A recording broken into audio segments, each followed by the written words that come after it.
Hello, it's Connor here for to finish off this video, Societal Split. To finish off this video, making and back for more streaming, more video creations.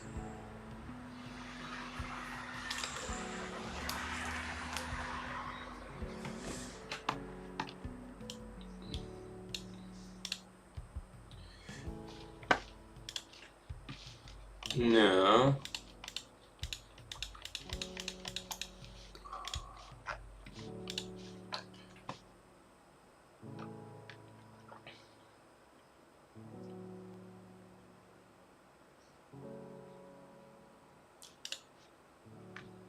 we just need to add one more little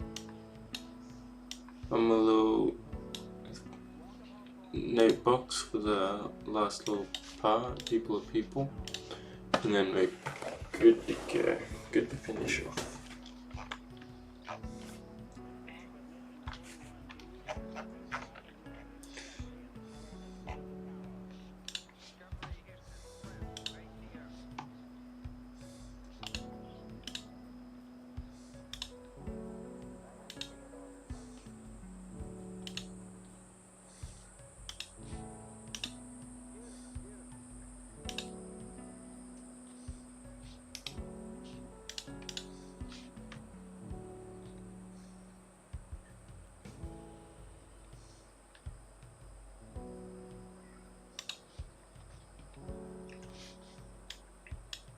Oops.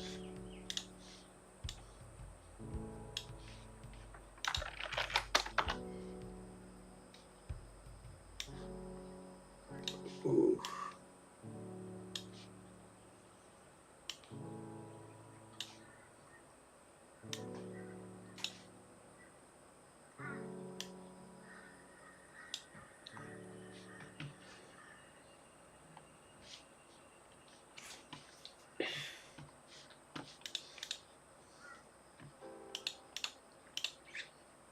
We are a bit out of it again today, but we said in the meditations we would navigate from presence rather than a place of tiredness.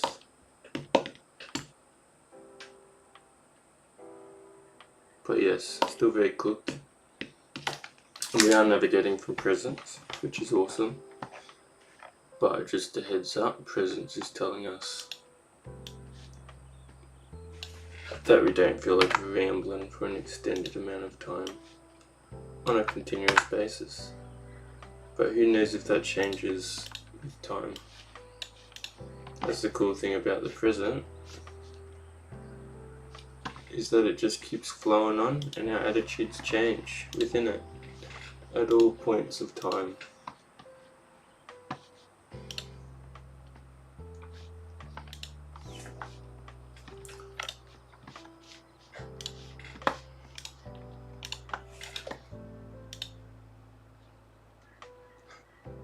Hello, Mr. Zupang. How are we doing today? Welcome, welcome.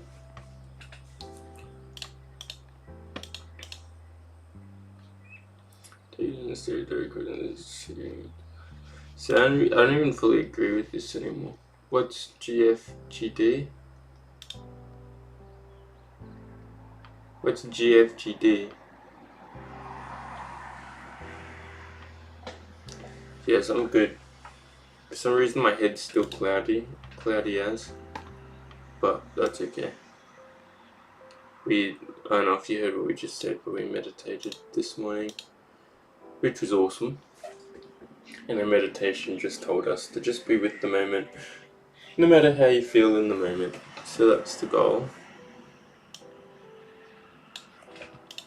And navigate the moment to the best of your ability in the current moment.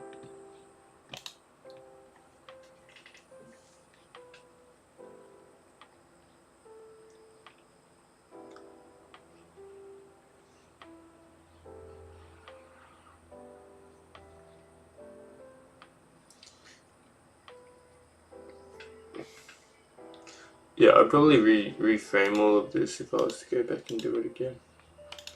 But that's okay. Let's just get the video out so that we can continue moving towards our current videos.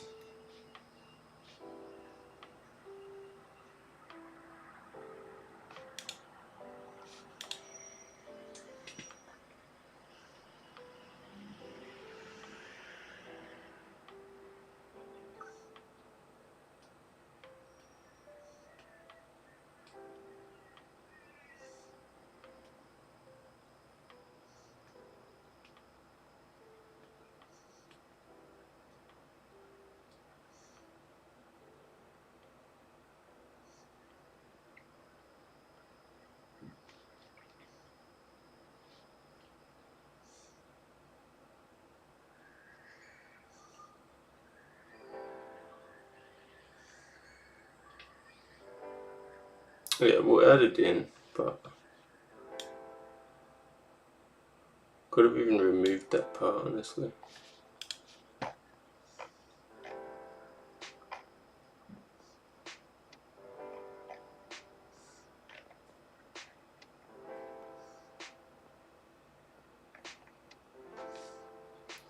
Technically, we could get rid of it.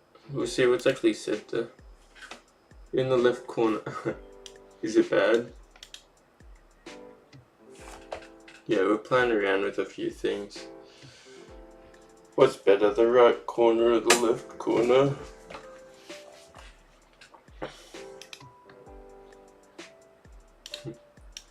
Yeah, it looks kind of funky. It is possible a big reason for, I guess, the fight between men and women, or the societal divide between men and women, can stem from hurting each other. And relationships play a big factor. In a relationship, people get hurt. There's a lot of feelings involved, there's a lot of pain involved if one deteriorates. And this pain formed from a partner, which is of the opposite sex, can cause us to reinforce our identity in people of the same sex, people that we identify with closer. Yeah. Because this person of the opposite sex caused pain, we can umbrella term men as bad or women as bad. Girl caused pain, women bad. Guy caused pain, all guys bad. This builds upon how multiple people can hold these perceptions of guy bad, women bad, and they can form groups which talk amongst each other and expand upon the reason why men bad, women bad. The groups of slanderers, we called them. The group of slanderers essentially being people who have been hurt by the opposing gender and are trying to reinforce their own identity through taking it out on the people that hurt them in the first place. So yes, fun. I suggest rather stop trying to bolster your own identity through degrading others, and rather bolster your own identity through figuring out oneself and obtaining morals and values which will provide you the most peace, which I can tell you now does not come from belittling and looking down upon others. People are people. People are people. Okay. Stop the harassment. Stop the Meh. We'll leave it because that was actually not the worst in the world. Hell yeah. Hell yeah. Mission success. Okay, people are people. This is the last one we need to do. This thing we need to create. And then we just put it in the video. And then we finish the video. Yes. And then we can move on to the next topic. Or meditations video. Or meditation shorts, because we haven't done a short in ages.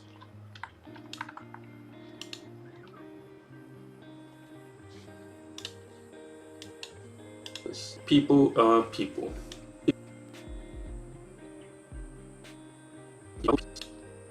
And looking down upon others. People. 15.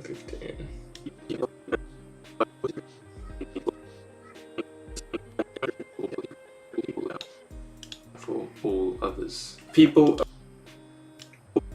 15 to 22. Jeez, these are long little paragraphs. Though it is like a 20-minute video. So it makes sense. Only 5 minutes of the 20 minutes is actually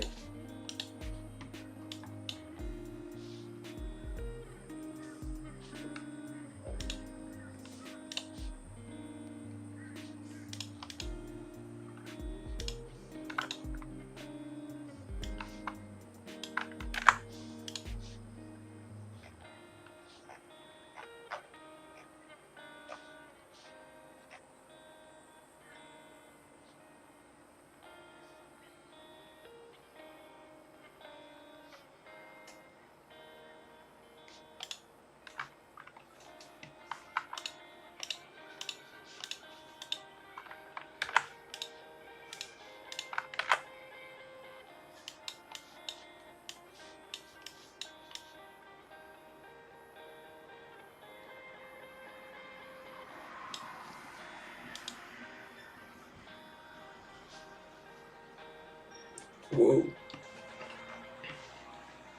Please. 1 minute 5 3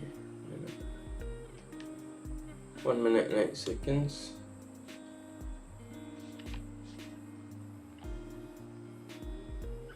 Hopefully this all aligns. Highly doubt it, but see how it goes.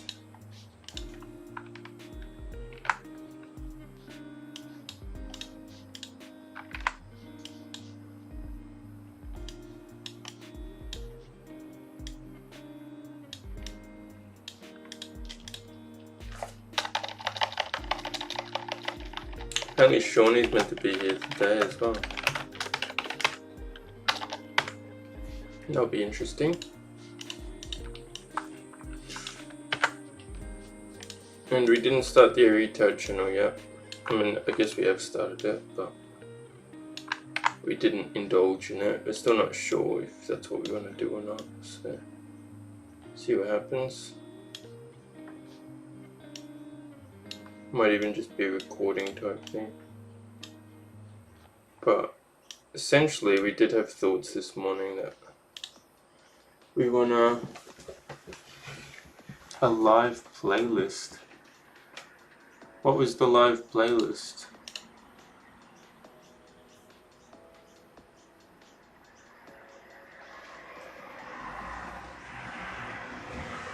Was that on a retard? Was it Path of Exiles? Whoa.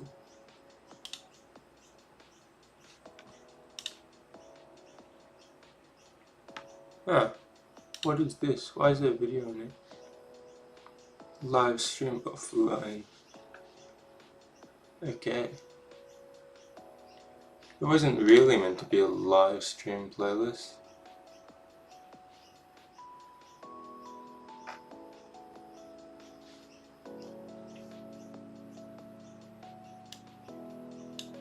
Sure. That was not meant to happen. I was definitely looking at stuff last night. But yeah, I didn't mean to do that.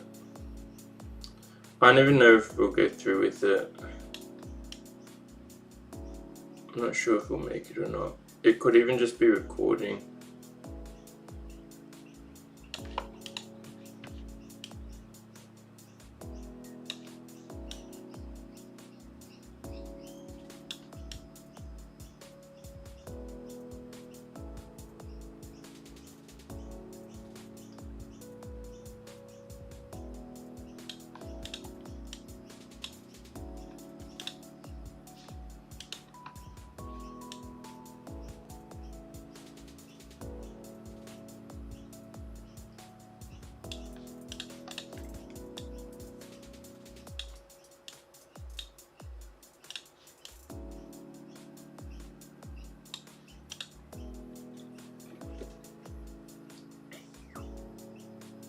Hello Papa Turtle. Hello Shawnee mate. How are we? Does that even look good with these hands here?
Yeah, how you doing, Shawnee, mate? Welcome, welcome.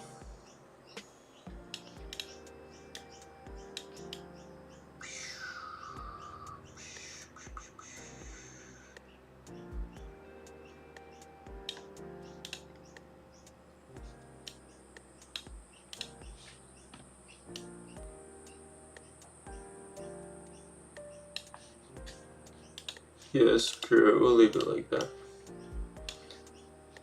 Looks good.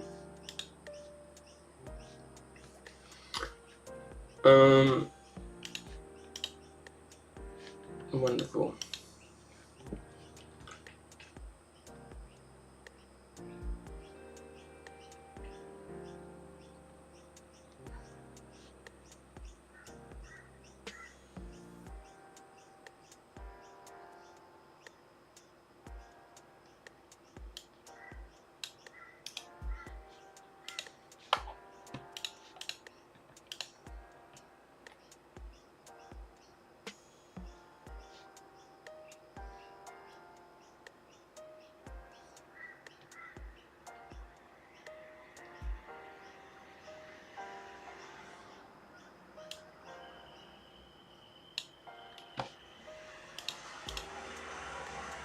Ooh, the blue camouflages a little bit.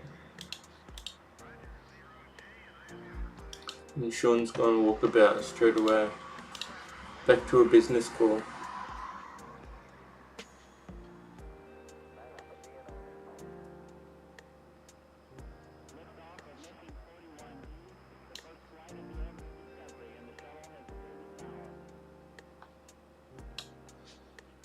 Here we are. Yeah.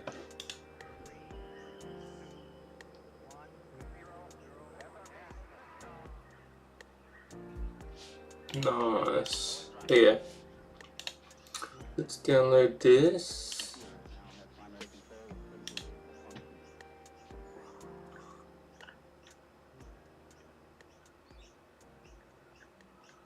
Let's download this and see how we go.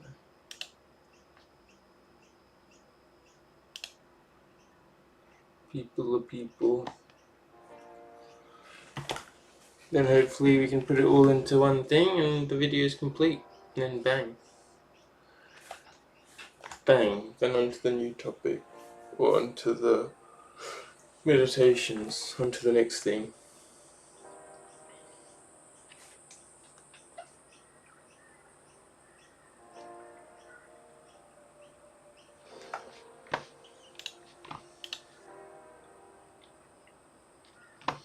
Whoa. What's the next topic? This one? We like this concept. Sums up reality pretty nicely. When overwhelmed, utterly fucked, the only option is to smile and focus up. How are you, mate? Gee whiz, Sean. I'm very motivated to gym, are we? I'm glad you can pick up that motivation.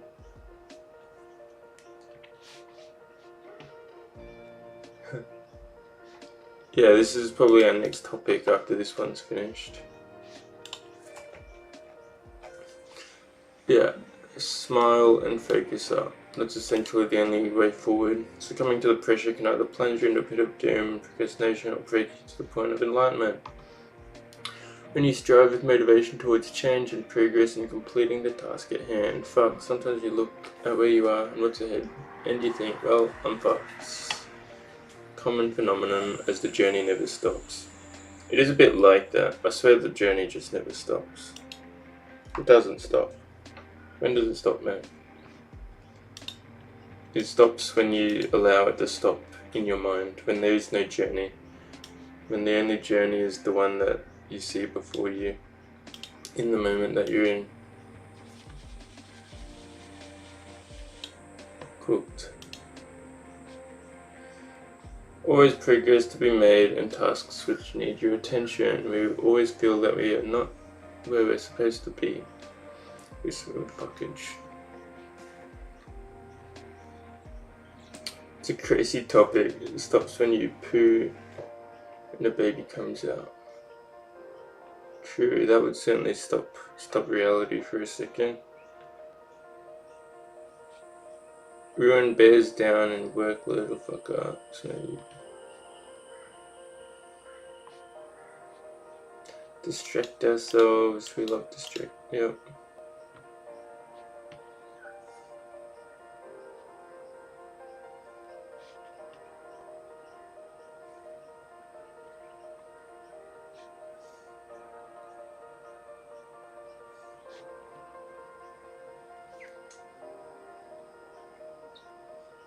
Yeah, that is quite hard to imagine Zupang. Fuck, does anything really which gives you a sense? You're only fucked if your mind is fucked with it. So essentially you're never fucked. Unless your mind is fucked as well.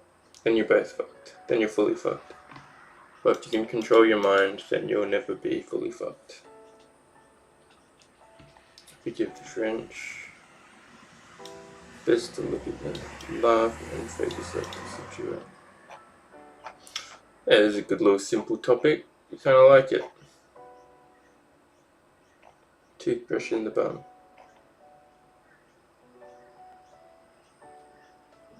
Heads down, thumbs up.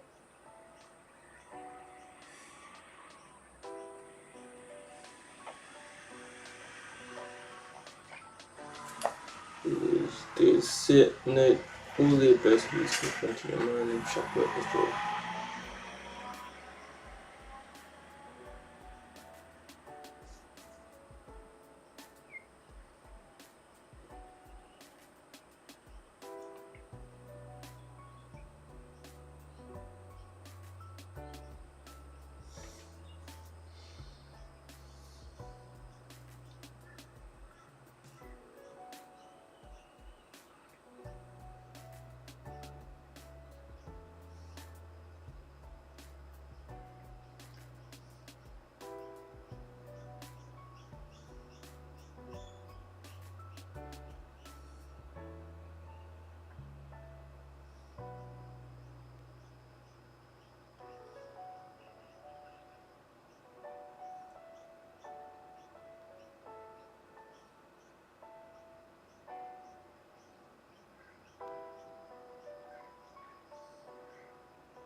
Well, so if you want to play the game, prepare yikes.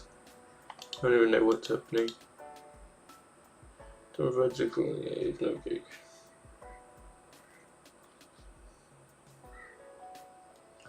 Comes with it.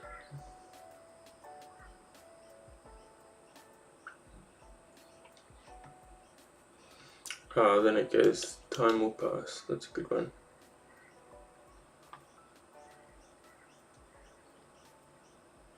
So we'll try and become everyone at the start. Diversity in future.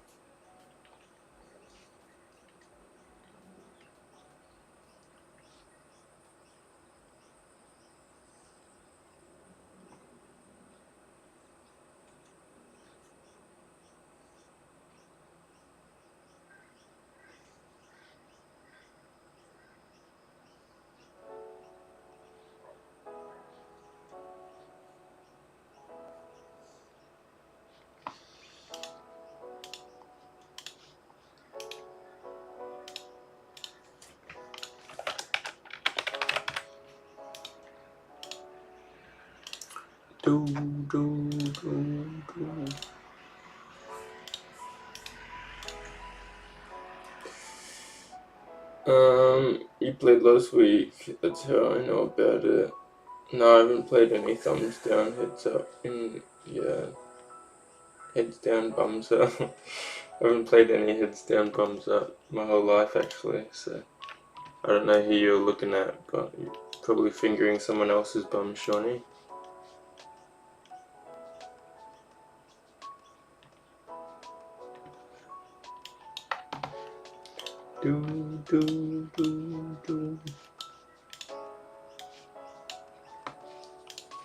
Let's go. Okay, now we just go find the sections where we read.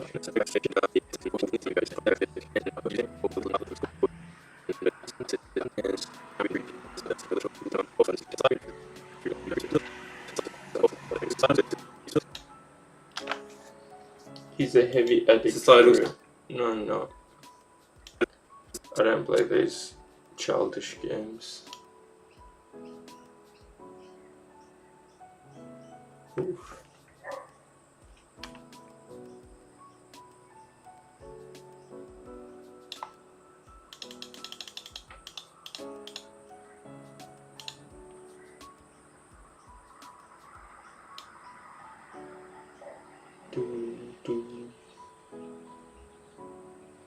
Oh, it's a quick one.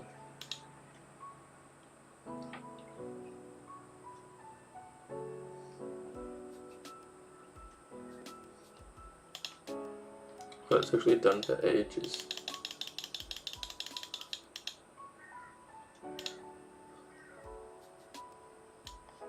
Let's see how it goes. Societal split.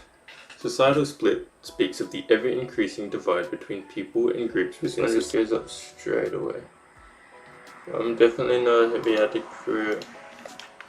I'm an addict for a lot of things, but not head down, bums up. That sounds horrible. Doesn't even look like it finishes on time.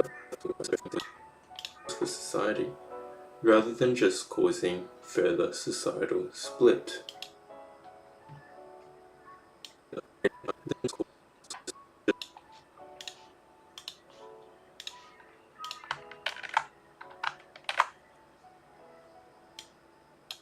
Abracadabra. If you want to come to AUS, it sounds like Sean's pretty addicted. He's trying to get everyone to play it. I'll be back.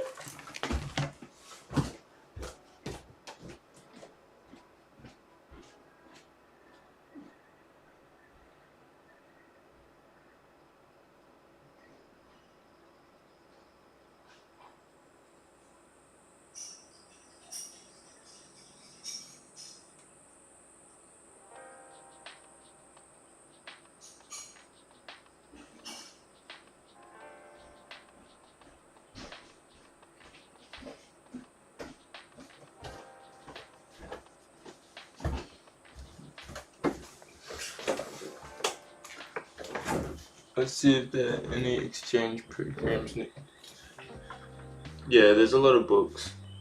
Honestly, I might just clean everything up tonight. Sick of having a messy room. Unless we do the book challenge, where we leave every book on the bed until all books are complete. Because I actually don't know where to put these books. The bookshelf's too small. There's a bunch of other books in the cupboard still. Clean yourself up. Yeah, should probably clean up, honestly. Should probably clean up.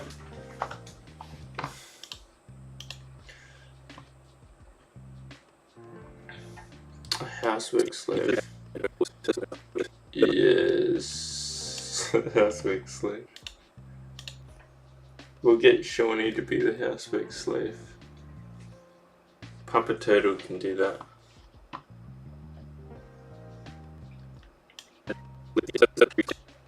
Being the growing divide between men and women. Masculinity and feminism, at the extremes, make most of their following through bashing of the opposite gender. Men belittle women, and women denigrate men. That seems to be the aim of the game, and everyone cheers them on like they're providing a just cause for society, rather than just causing further societal split. The focus of today being societal split.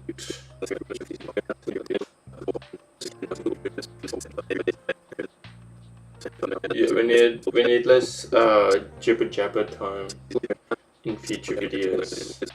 Like a minute or two to talk, not 3 minutes. Or not like 5 minutes in some segments. But that's part of learning. That's the process of learning. You gotta make mistakes so that you can correct them. Not everything can be perfect. Do we love male misogyny? I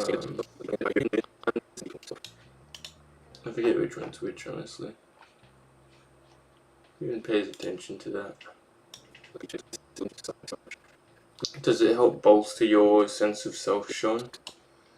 And hating upon women, diminish them and see people as people. Stop splitting society so much. Misogyny does it make you feel better about yourself?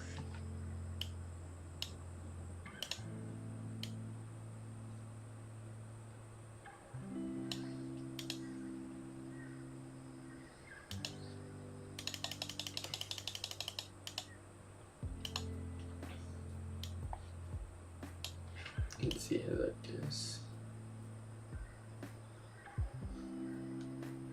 Yeah, you do, mate. Misogyny, it more happens when we're like younger, honestly. When we were younger, we did it more. These days, we don't really care. But you still see it a lot. You still see people just conforming to like bashing of other demographics and stuff. Misogyny and misandry. Misogyny being the hate or demeaning of women, and misandry being the hate or demeaning of men. Like, why the fuck is everything so out of sync? I swear I line it up. So this is 3:49. And I'm still reading. And I'm still reading. And I'm still fucking. Holy fuck. To 3:59. So essentially that should be a minute. 3:42. Man. 42 to 1:39.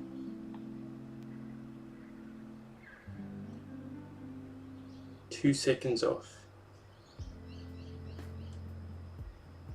I don't understand how it's 2 seconds off there. But it's a good like 15 seconds off there. My head. I got something going.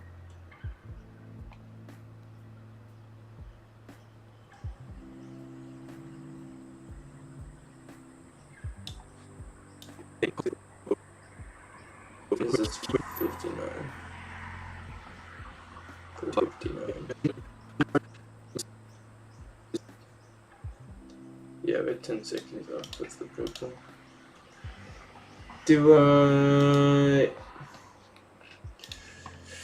Yeah, I should have done this bit by bit, because now we're just re-downloading stuff.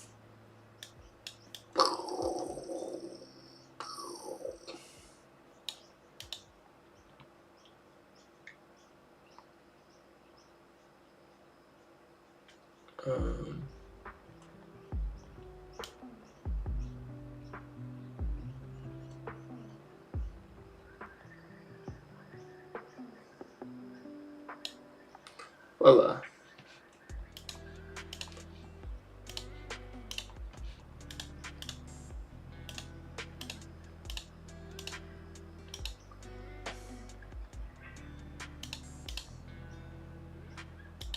Like a rainbow. That's it.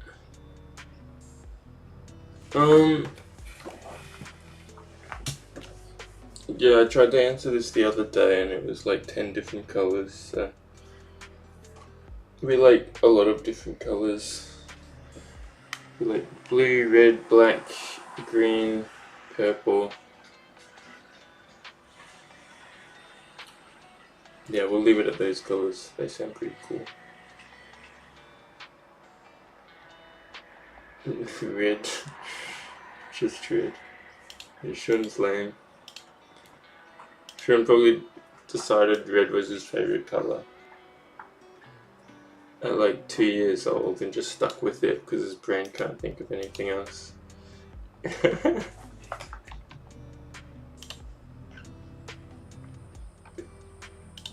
What are you saying, mate? Ooh.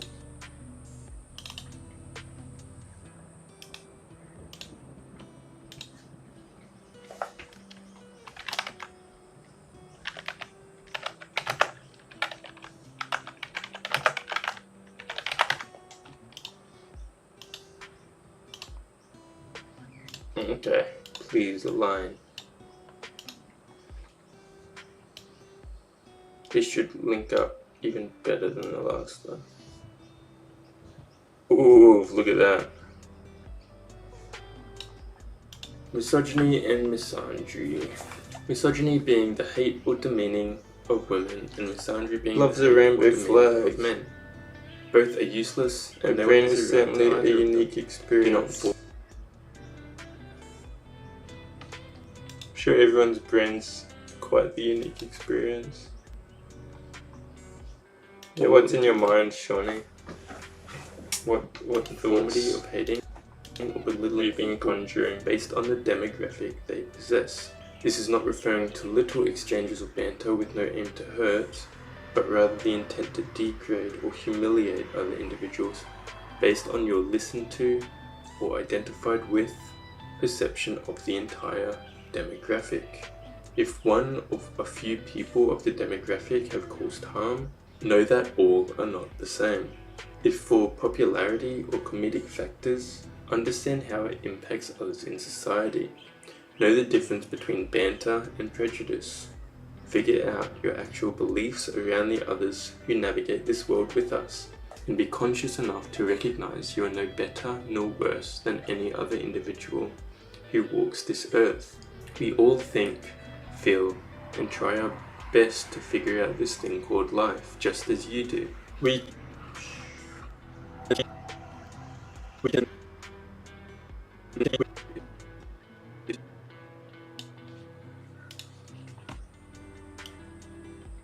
Just as you do.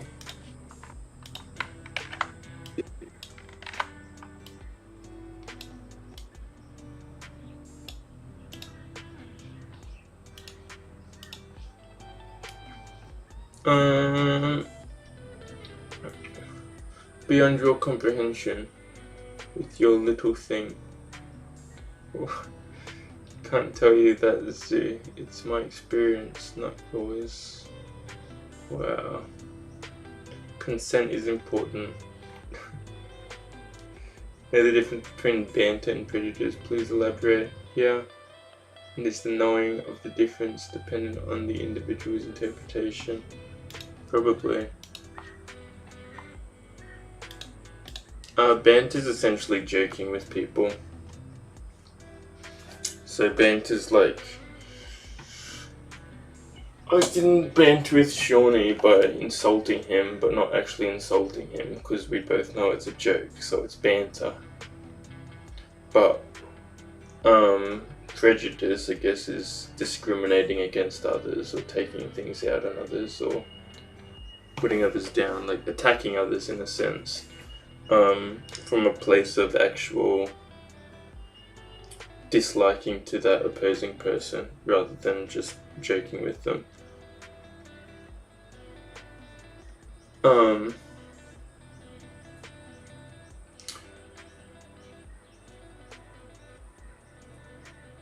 Identify someone's.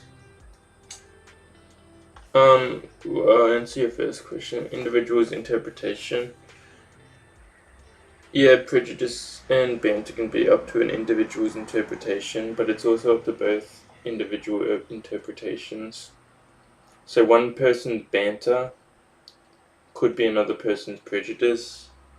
So I guess you can see this like in LGBT communities and stuff, where someone can perceive that they're joking towards another one of these trans individuals. To them, what's a joke, because they haven't. Yeah, one person could be joking, like banter, and the other person could be receiving it as prejudice, given the two different life circumstances that are placed on those individuals, and the meaning behind the different meanings behind the words which are used. Joking. What is with you and the... What is going on? Oh, joking. Yeah, we need to stop with all these sexual fucking comments. There's too many these days, I swear. It's always something to do with pornography, mate. Joking.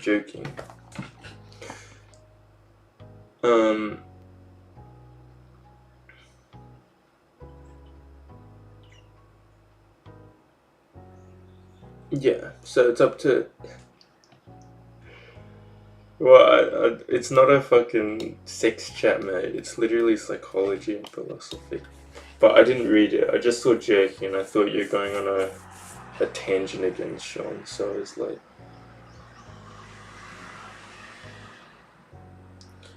But it's okay. Let's just keep it, PG.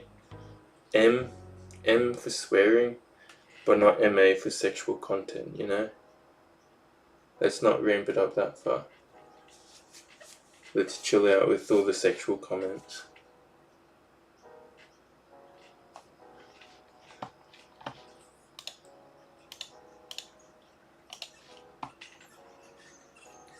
You are getting inappropriate? How am I getting inappropriate? I'm just bringing it back to reality, so it doesn't get out of hand due to your comments in chat, Mr. Papa Turtle. Let's finish. So yeah, you understand the banter and the individual's interpretation. What you say to someone as a joke could to them be not a joke. So I guess it's up to us to realize what is a joke for them and what is not, and to express ourselves appropriately according to that.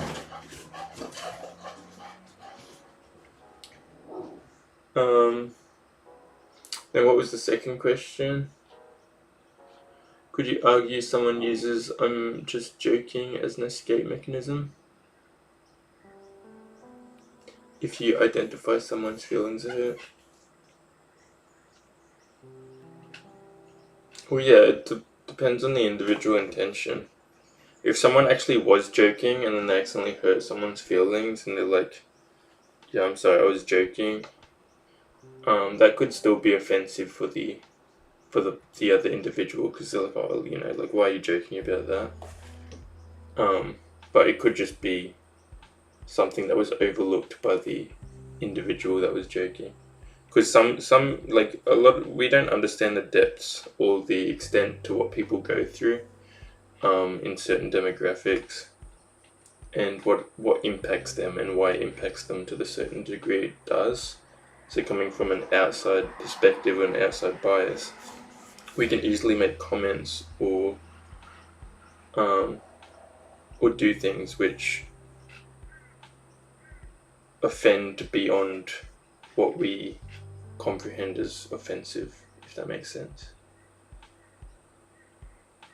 But if someone was meaning to like offend someone, or like, actually like verbally attack or someone, and then just says, oh, I'm just joking, but they did mean to offend that person, then it's a bit like, yeah, you're just a cunt, like, don't do that. So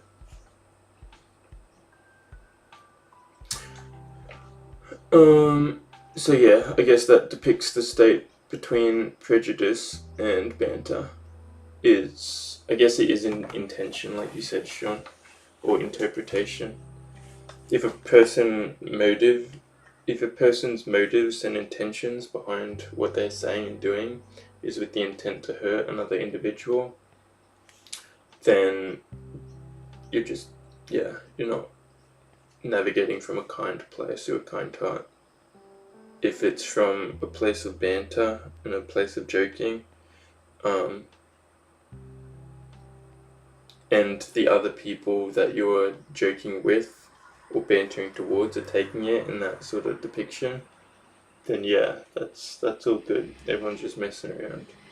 If the other people are offended by your banter or your joking, then maybe it's good to realize that and go from there.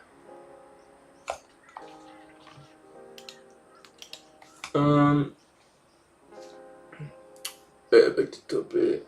Yeah, that's it. Being mindful, I think if you know that person may take it as an insult, be cautious how you use your joke. Yeah, that's it. And it is hard because some people can take very light things as insult, and some people can take everything as insult.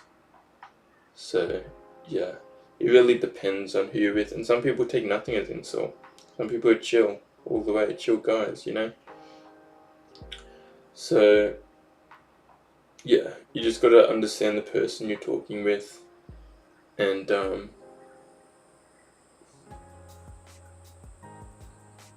attempt not to offend them. Or if you have offended them, just apologize and attempt not to do it again with a little more understanding. But the main thing is don't forcibly try and pull people down, belittle people, or attack people, because that's just crap. Like, if that's your intention and motive, then it's just like, okay, strange.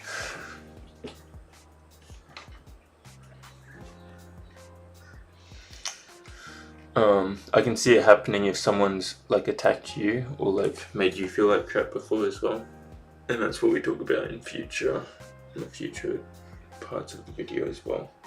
How sometimes being attacked by others can make us attack them ourselves, and then it turns into like a war between us. But then extended to demographics, it becomes a war between demographics. Nice explanation. Thanks, mate.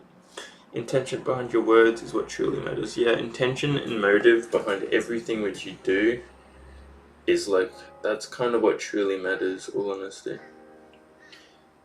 Because intention and motive behind our actions is what determines if the action is good or bad. Determines if what we do is good or bad. Determines if who we are as people are like good or bad. I don't know, intentions and motivations, they're like your true like desire for things. Your true reason for doing things which you don't tell anyone else, you know? So attempt to have pure intentions. And attempt to be motivated to pursue things for the right things. And the funny thing about intentions and motivations is you can actually change them. So, I know it's strange because we say they're like your innate desire for accomplishing things that you don't tell others or whatever, that you keep for yourself. I mean, you can tell others, but like say you notice some things from pursuing something for a selfish intention or selfish desire, or for an intention which you don't see as truly like pure or as healthy, I guess, then you can actually realign that and figure out the true intention behind something.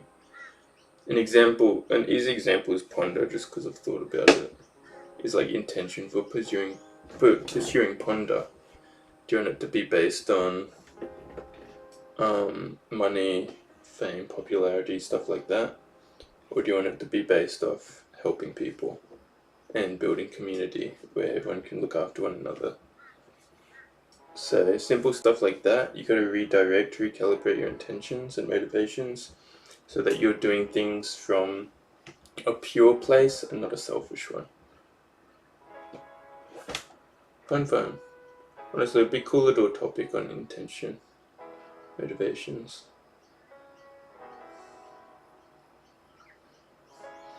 Yeah, 100% it is hard to tell intention, because intention is very hidden.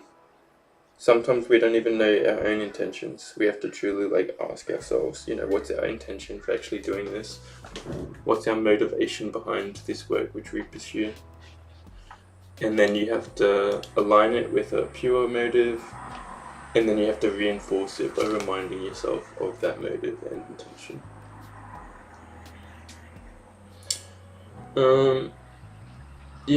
Acknowledge your words have weight. So there will be times you have insulted someone and used this as a lesson The door's about to close. There we go. So yeah, acknowledge your words have weight. So there will be times where you've insulted someone and use this as a lesson for future dealings with them. That's it. No two people are the same. Sometimes you'll offend one person with something you may have used with another person, and then you just got to realize, okay, maybe we don't use that sort of direction with this individual. We'll try something else. Yeah. It's just picking things up. It's just being smart, you know? Understanding the uniqueness of people, understanding from the moment, with a bit of empathy to realize how that other person's feeling in the moment, and then with the knowledge to know like how to navigate with that information. You don't go to a job interview and start ripping fat jokes, mate,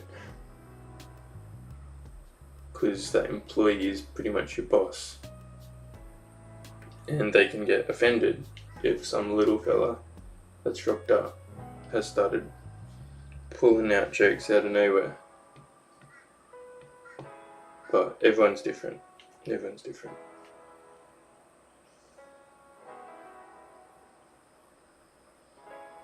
Example of putting someone down. Hey, fat fuck, go to the gym.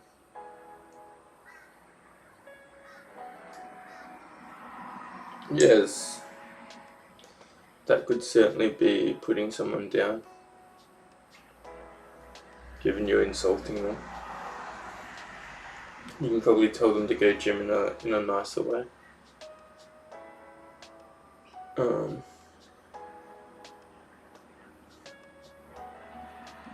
Or it's not really. Your job's just no.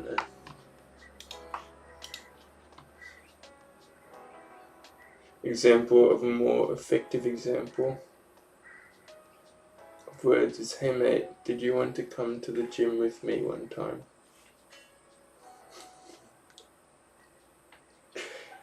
Totally.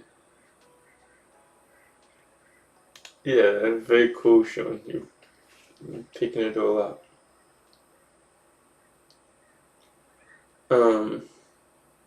Yeah, I guess if we're to use those examples, we can look at the intention and motivation behind why we're saying certain things. So what's the intention and motivation behind saying, hey fat fuck, go to the gym? What's your intention and motivation there? Are you saying that to genuinely help the other person because you care for them and you want the best for them and you want them to look after themselves and hit the gym and be healthy and develop that confidence, you know? Because you're going to give them so much confidence by saying, hey fat fuck.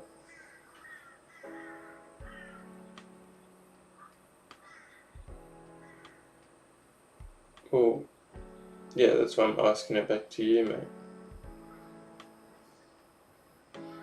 Given how I just described it, does it sound like a pure intention?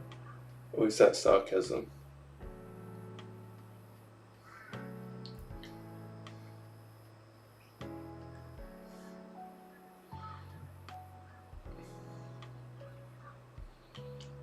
But your intention is to get them to the gym. Why would that be your I mean, if it's your mate and your intentions that you really want them in the gym is abusing them the way to go about it, or would you take a more relaxed approach and be like, hey, let's get in there, let's have a session, do our best, we'll see how it goes, sort of thing.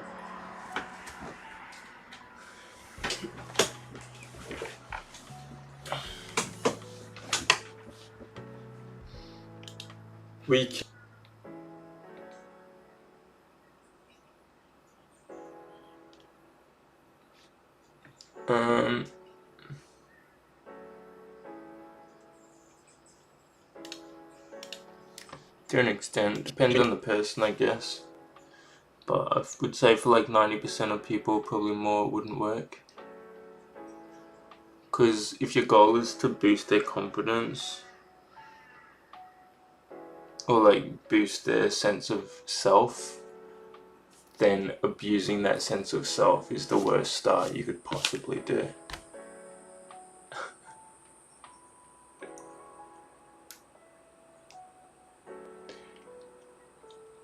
I think you can give them honesty. It's like that David Goggins approach. Do you want to stay at this stage in life, or do you want to like change? Stuff like that. But even then, it's still on the individual. That person has to be willing to change.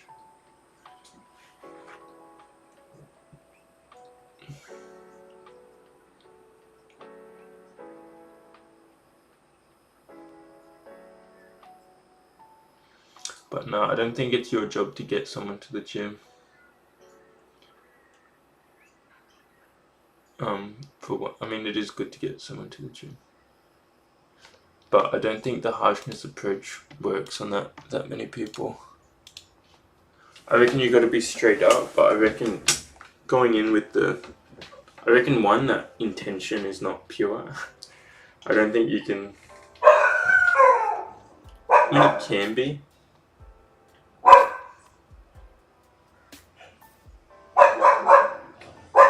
Pippa's been fucking going off her head all fucking day, and it's. I might just show her outside. There's a Winnie walking past, Sean. There's the big Winnie. Not too harsh, but not too soft. Some agree on which you find based on the person. Yeah, like we just said, every person's so unique that you have to sort of accommodate your approach to their needs. But yeah, you're never gonna go in and say, "Hey, fat fuck, go to the gym," because that's just ridicule, essentially. That's just bullying.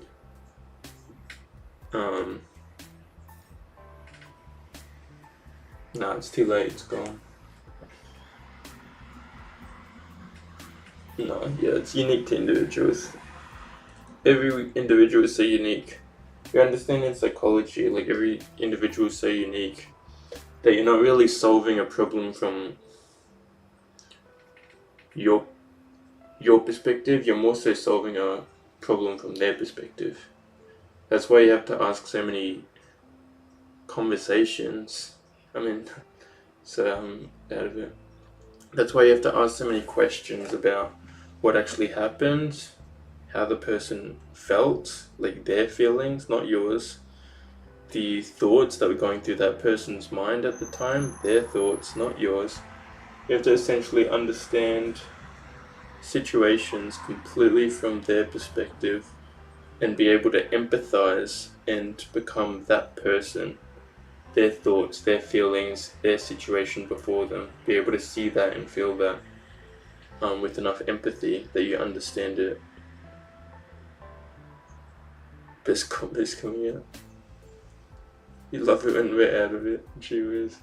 I feel like we get more better information out when we're not out of it. I feel like when we're out of it, we can certainly say stuff, but like it can get cooked. Or it can become cloudy to the point where we just drift off and stop speaking. Or just nothing makes sense. So yeah, who knows?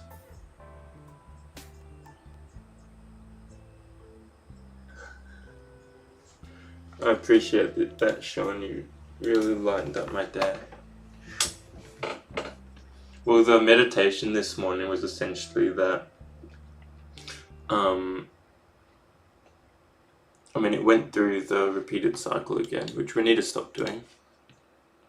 We went through dealing with tiredness and fatigue, but the realization was that as long as you're present and aware in each moment, no matter how you're feeling, you're just navigating the moment to the best of your abilities, given the moment you're in. So essentially, in every part of our lives, we're always just navigating this current moment to the best of our abilities, given the circumstances currently placed on us. Which means you don't really need to worry about anything. The only worry is to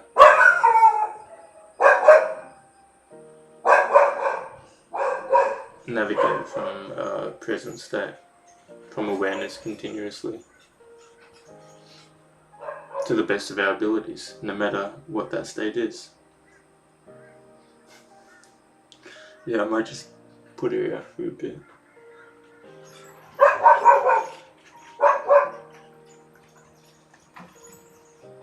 I don't even know what goes through her head, honestly. She's been barking a lot today, like a crazy amount today. I was meditating every 2 seconds, just going off at something. No headphones on, Shawnee, that's the tip. No headphones on. Why is that the tip, Mr. Zupang? Oh, so Zupang, how's the conversation with the psychologist? I didn't read that full sentence. I saw it, but I didn't read the full sentence.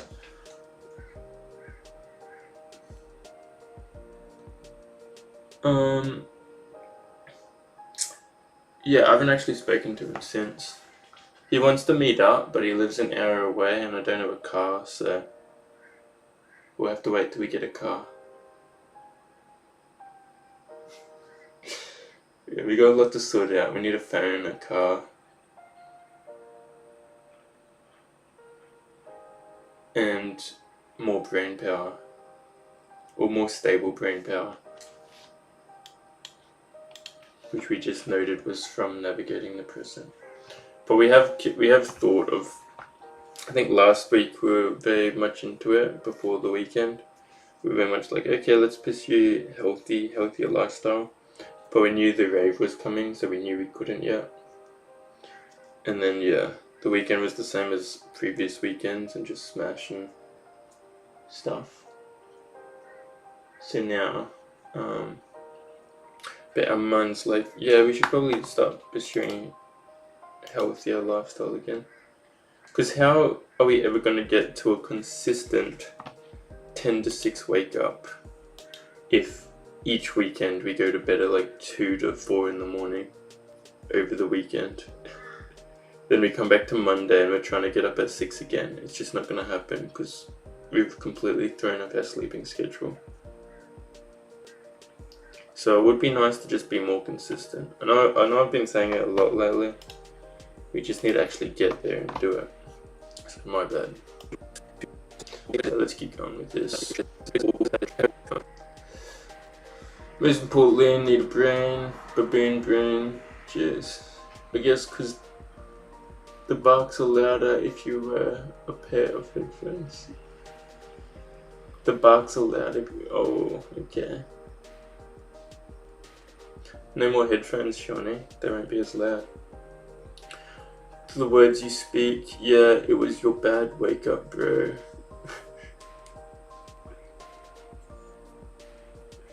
You just remind me that I may not be able to join the stream if it's the morning for me.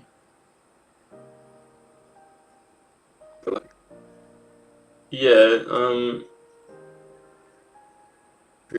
yeah, because you have to fix your sleeping pattern sooner or later when you zoom in.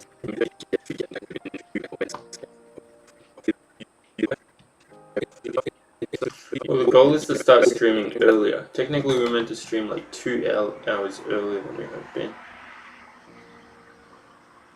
Gee whiz. Yeah, that's crazy. Early class.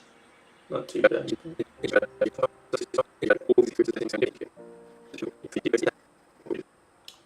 Individual. That is. Oh, no wonder we're going so slow.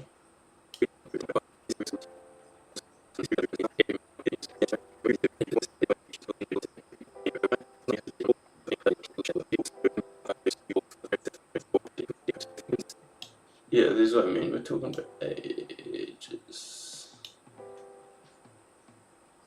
Manage to join the streams when I'm good. Sounds good. Maybe you can. Well, we're trying to start earlier, so maybe you don't have to go to bed as late. We just got to actually start earlier.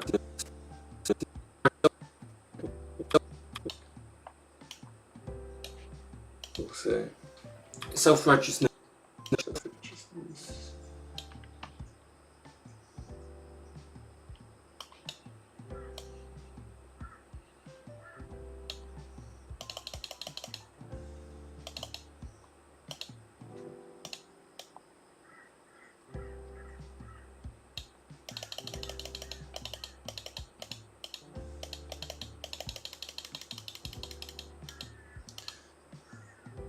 Getting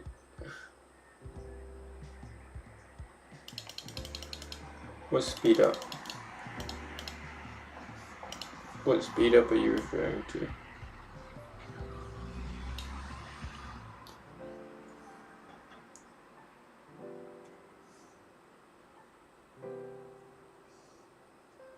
It's okay, or if you stream at night, I'll also be able to join random classes in the afternoon. Yeah, that Oretad channel. We are still contemplating, we're still thinking.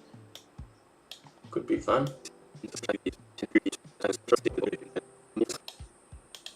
Self-righteousness. It is less about community these days and more so about individuals and the factions which give them the greatest sense of self-righteousness. The feeling as though who you are, your behaviours and ideas are morally better than those around you. To do this, people categorize. Yeah, remember how bad this recording was? Which is why our reading is so poor. Our reading won't be this poor in all videos. Not that matters, it's still weird, but I'm pretty sure this day we were kinda slumped as well. Gotta stop being so slumped. No promises, no stress. Sounds good. Opposing groups to feel a higher sense of self-reinforcement. People make living form to beliefs around the belittlement of others, to scorn for a sense of superiority. It is like a war between demographics, just to boost one's own faltered self-esteem. So, bang.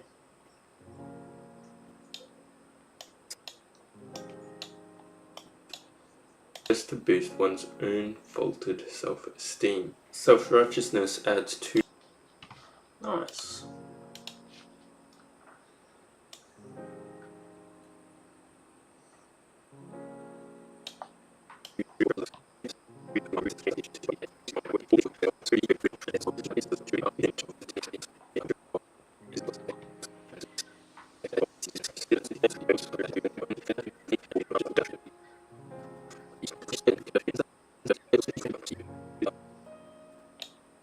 In a war of egos.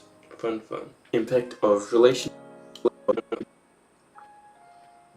See, technically I could get rid of all of this impact of relationships part and bring the video down by like a good 5-7 minutes.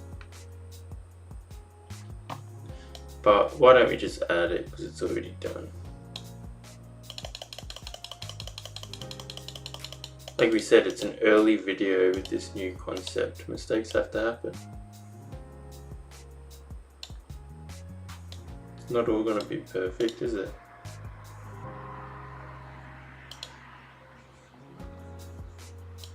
Ooh, we don't even know why it disappears.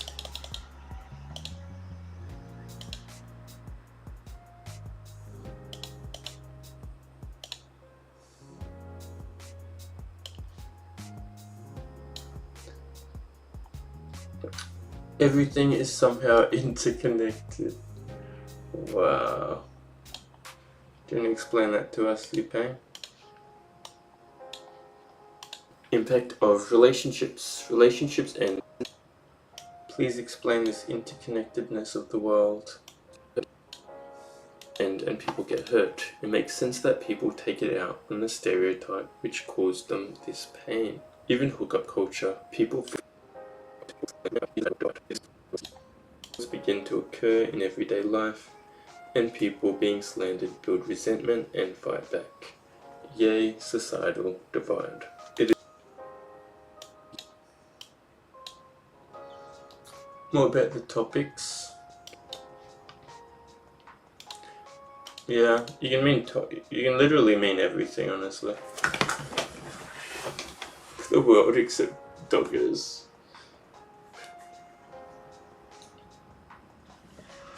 Yeah, I guess everything's kind of interconnected, including the topics. What you'll notice with the topics is, or just like knowledge in general, or just anything in general. It's kind of like a tree, or the roots of a tree. It's a big tree. And then we got like roots, which are like the mind and stuff, and concepts in the mind. And they will like weave down big roots, but yeah, they all do interconnect with each other. Like stuff talked about in this blog, say people are people, is another blog stuff.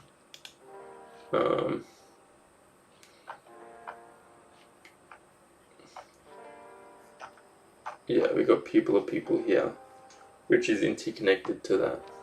And people are people, we probably got like honesty, looking after each other, which is another thing.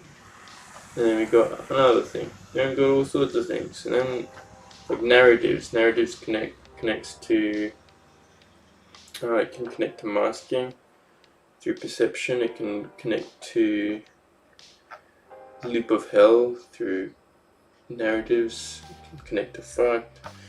Everything just interconnects. Everything somewhat relates to every other thing. That's why it's about grabbing or arranging things so that everything works. I don't even know if that makes sense.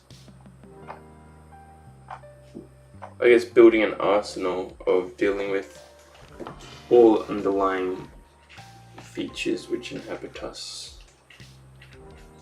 Because having one alone doesn't correlate to everything. You need multiple, which all intertwine, which give you the full depiction of what you're dealing with, or what you're trying to overcome, or what philosophy would just provide yourself a better life in general.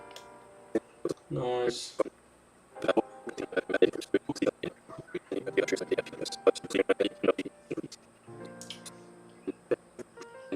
Yeah, different, yeah. Others. People.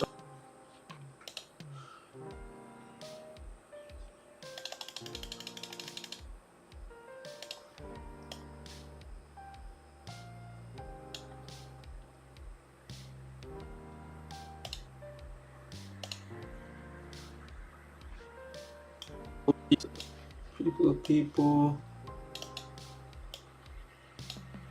Bang.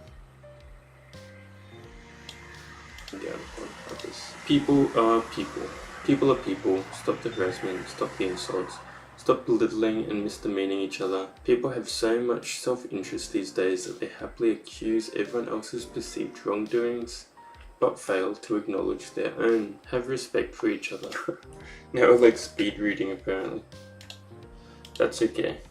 That's okay. A community rather than a playground for infants, expressing their insecurities by taking it out and belittling others for a sense of self-worth. Just as you perceive, think, and navigate reality, so does the person next to you. Their own mind, own actions, own sense of self. Why would there be any need to disturb their peace? Attempt not to pedestal or indulge in that which expresses hateful demeanor towards others. You fall for that game and become corrupt with their motives. A world where people care for one another, not gain recognition through insulting each other. Care for others, don't condone petty or demeaning behavior, and make this world a little bit of a better place. One with respect, kindness, and where all people look out for all others. People are people. Don't categorize and look down upon other people. Nice. So that's all of that. And we just talked for another 5 minutes apparently about everything. Holy.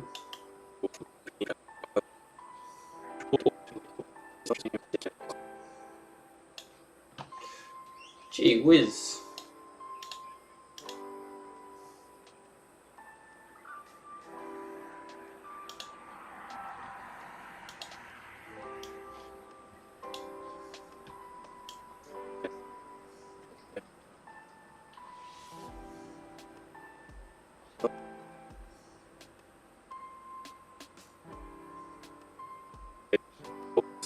Okay, looks like we're done then.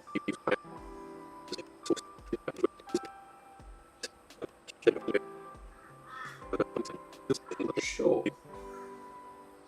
Okay. Well, technically we'll watch through it, but we won't do that on stream. I'll watch through it later. To make sure it's all a-okay. And we'll start meditations now. Hooray! Takeaways from making the societal split video is probably don't make it 21 minutes. Yes. Which we can take away from through not having as long intermission periods where we're just rambling. Yeah, we're still getting used to that. We're getting too used to meditation rambling, probably. Even today, the meditation recordings were rambling for like 10 minutes, which probably wasn't necessary. So, we'll work on being more sharp and succinct in that manner. And then yeah, the reading as well. The reading segments will probably work on having a clearer, more clarity in our voice. And we also think just future topics will be better. I think we'll analyze future topics or topics done in past for videos in future, and we can maybe rewrite or remove parts which don't accommodate us today. But yeah, for now that's a good video. And we're happy with these little presentations, even though they can be long. But yes, they're the takeaways. Any opinions, Mr. Zupeng? Any thoughts?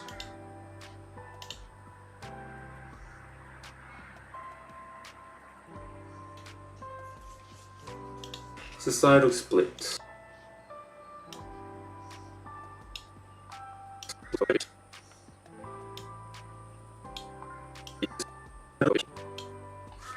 It's all good? Hell yeah, you're more positive than me. Nice, a gold medal. Thank you. Thank you for that. Much needed. Societal split.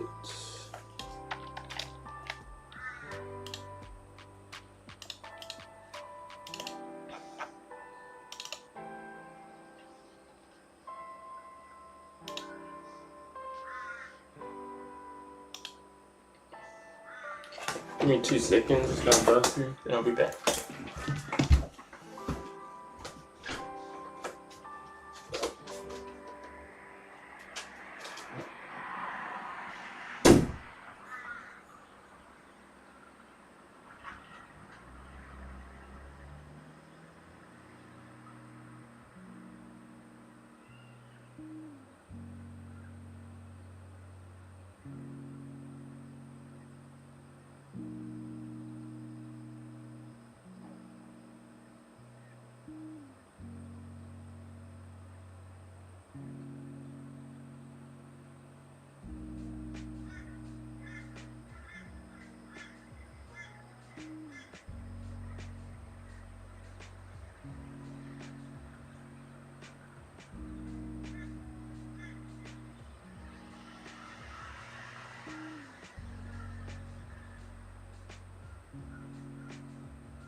Be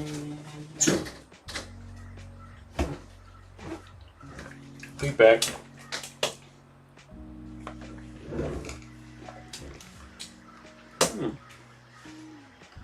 Perfect timing.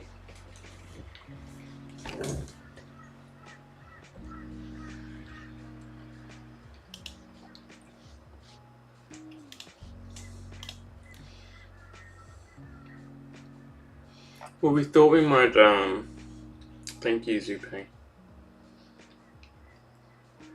We thought instead of making, oh, hello. Hello, Mr. Dougie, how are we? I was eating a biscuit. Just a little cookie, mate. How are you travelling, Mr. Dougie? Honestly, for the rest of today, we might, we do have a good, oh, Pup is here as well. Everyone's here. Gee whiz. In the morning started from school. Good, get his windows shut.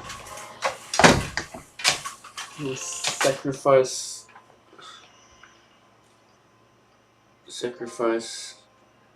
the fresh air, the fresh breeze for the quality of your ears. You're welcome. Yeah, so we got a pretty good meditation video lined up for tomorrow, which we haven't made yet, but we'll make it tomorrow. What was it about? Entropy. It's about entropy and impermanence. And then it was the first day back cooked after a rave. So, yeah, but we'll make that tomorrow. I think for now we'll go through previous meditations. And we'll make like a short or something, because why not? The last short we made was on obtaining happiness. So, if anyone's got any good moments from this video, be kind, just be in psychological approach. Then a little 1 minute segment would be awesome. Yeah, sacrifice life. He's sacrificing your life, mate.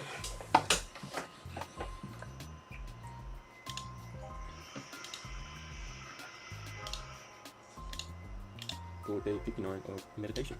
Yeah, today we didn't meditate a crazy amount. We've been talking to people. Yeah, I know you guys have already watched this. Got a good period. We're just going double speed just to find if there's like a good segment.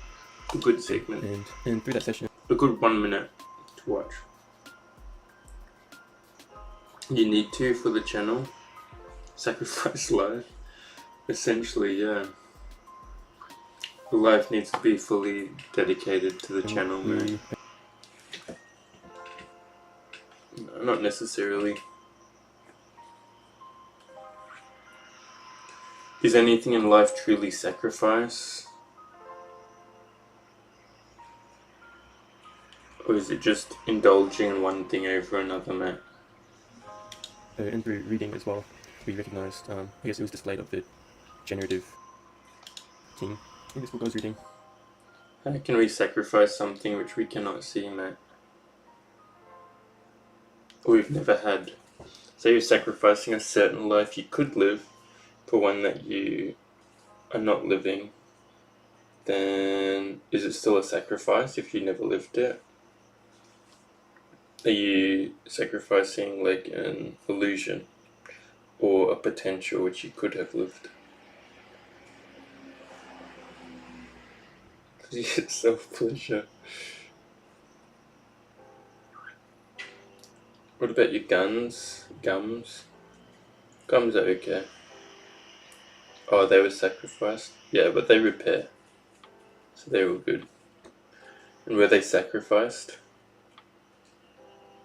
Or were they just shoot to bits? No sacrifice necessary.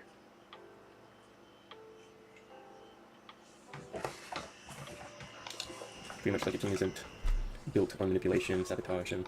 Were they sacrificed? Yeah, I guess we could depict it as being sacrificed. They were sacrificed for the greater good, you could say. Okay, yeah, that's a good way. That's a good description of sacrifice, mate. The cost you pay for the pleasure you experience.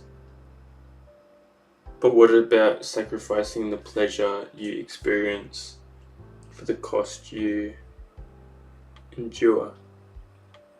For the cost you reap? Destructive thoughts towards others and belittling, jealousy, all of that. It is built. And through that session, and through reading as well, we recognized, I guess it was displayed of the generative king. What are you saying? Book I was reading, pretty much like a king isn't built on manipulation, sabotage, and destructive thoughts towards others and belittling, jealousy, all of that. It is built through being generous, through giving, through seeing, loving people. The takeaway being that if we are to be generous towards others, if we are truly able to see them, or if people feel seen, recognized, acknowledged, and blessed in a sense that they feel welcomed, they feel like they can be themselves, they feel seen, and they are being supported to pursue anything that they wish to pursue. If we can see people in that light, I had my brain completely broken. What do you mean? I pretty much just flipped what you said. I agreed with what you said. Cost you paid for the pleasure you experience. But what if you sacrifice the pleasure you experience for the cost you reap? For the cost you obtain? We'll re-listen to it. greatly boost their happiness Listen in to life, what I said just then. It's and pretty how much they cost us as well. pretty black and white, mate. Pretty black and white. Over being judged, belittled, looked down upon, unheard, and just not seen. You can do anything that they wish to pursue. If we can see people and blessed in a sense that they feel welcomed, they feel like they can be themselves, they feel seen, and Black and grey. Saying you can sacrifice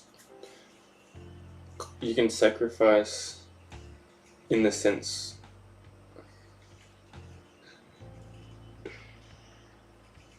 you can sacrifice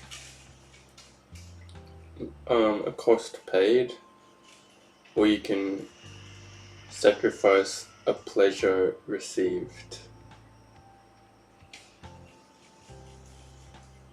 So you can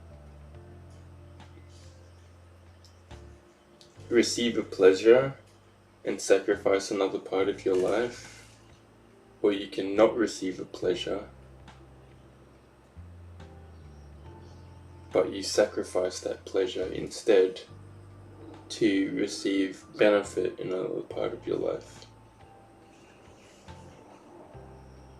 You picking it up yet, mate? You picking up what we're putting and they're down? being supported to pursue anything that they wish to pursue. If we can see people in that light, then it will greatly boost their happiness in life. See them, or if people feel seen, recognized, I think we're going acknowledged, to go day 59, be kind. There's actually a good concept we talked about. Just be is a good one as well. But be kind is and blessed in a sense that they feel welcomed, they feel essentially saying that. Mate, do you want me to explain it like 3 times to you, mate?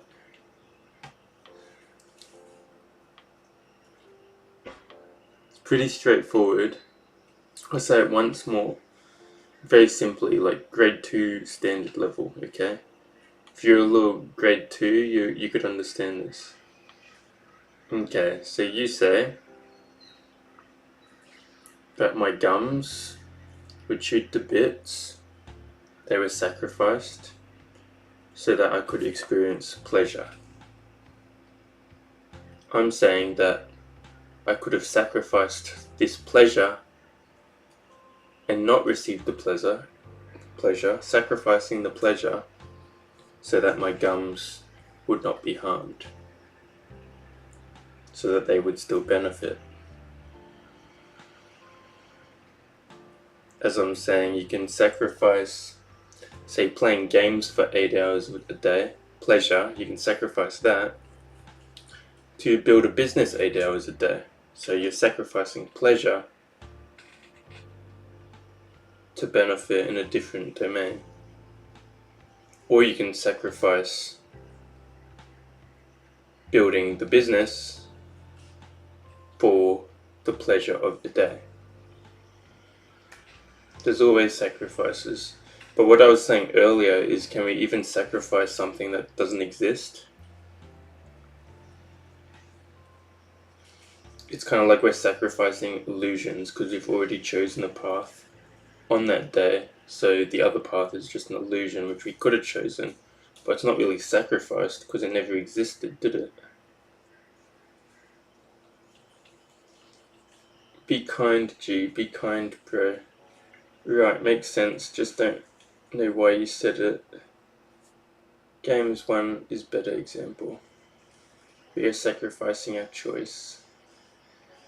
We are sacrificing what could have been for what is. Does that not technically mean we're always sacrificing what could have been for what is? So it's continual sacrificial lambs. Then is it even sacrificing, or is it just something we play with? We just say.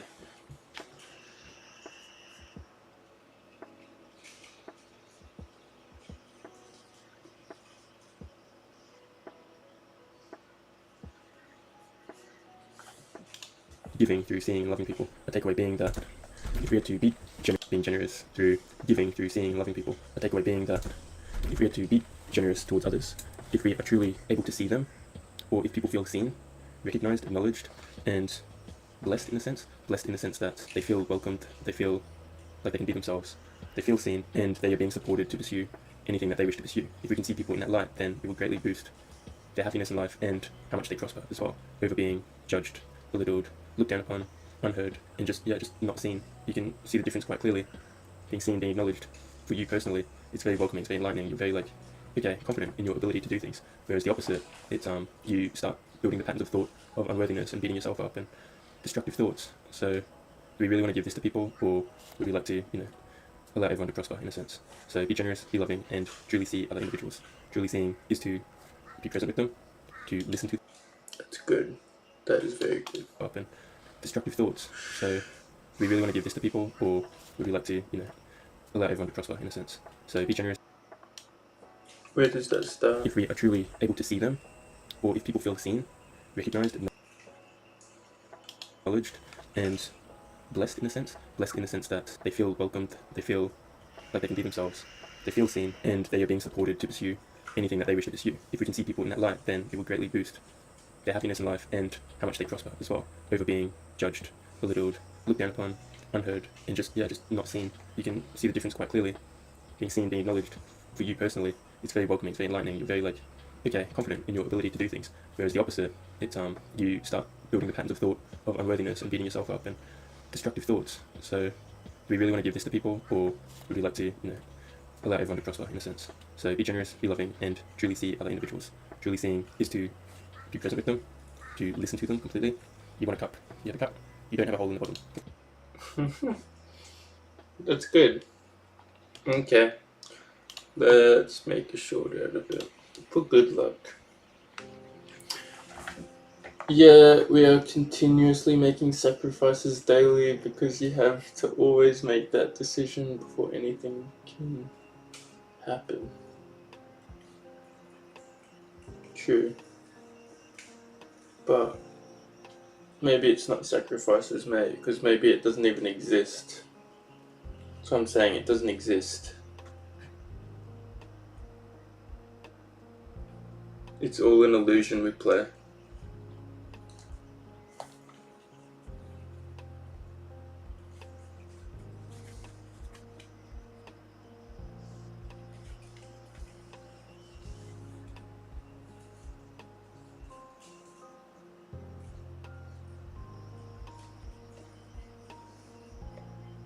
For example, I sacrifice my time every day to drive you home. Yes, it hasn't happened yet. If it does happen, then it's a sacrifice. And it is for one reason. If it doesn't happen, then you have made an alternative decision. It's still an illusion, mate. It's still an illusion. Sacrifice is non-existent, that's what I'm picking up. We can't sacrifice something that doesn't exist.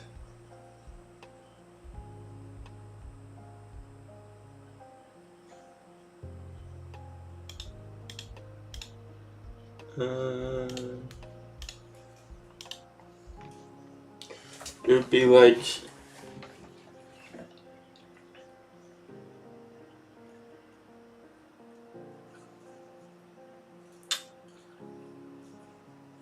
choice. I feel like when sacrifice in regards to deciding to do one thing over another, yeah, I guess you can certainly say it's sacrifice. If we get to the nitty gritty, it probably is just like a choice made. Yeah, and I guess you can sacrifice something. Sacrifice one thing for another. But yeah, if we're looking at reality, then the depiction of sacrificing is an illusion, because in that regard, because technically if they're choosing one thing over another, then the depiction of sacrifice is that we gave up an illusion. We decided not to do something. Which is strange. I could see sacrifice in regards to like a relationship ending, for example. So your relationship ends so you can pursue a higher purpose or pursue something else, then it's sacrificed, but it was actually a solid thing.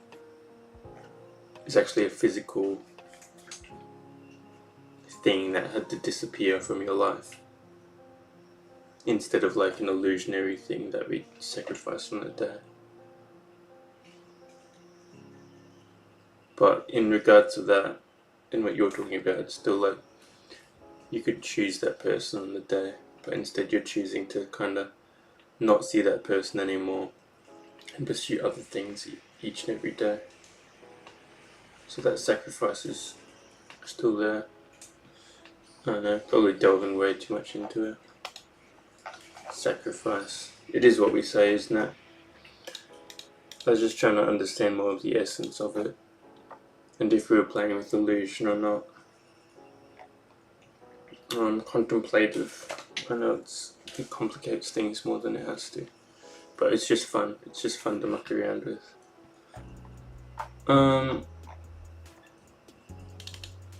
So yeah, don't take it too crazy. An alternative. So previous time spent is a sacrifice.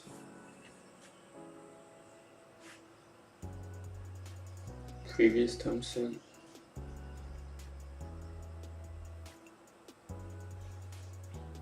I mean, if I were to put it in your depiction of sacrifice, or I guess what everyone depicts sacrifice as, like the relationship at some point had not happened, and the core of the sacrifice you had was not a sacrifice.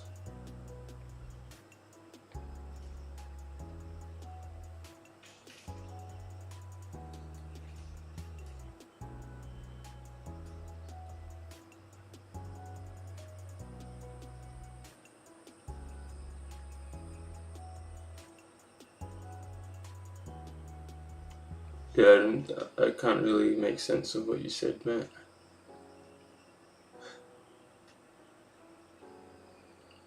I'd say, I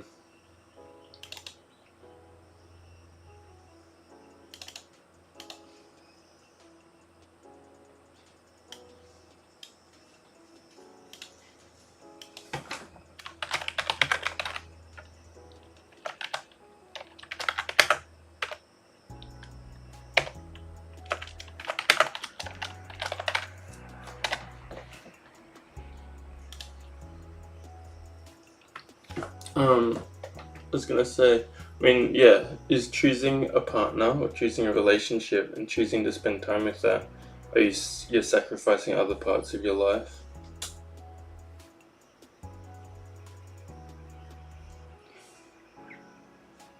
But giving up that relationship is choosing other parts of your life and sacrificing that relationship instead.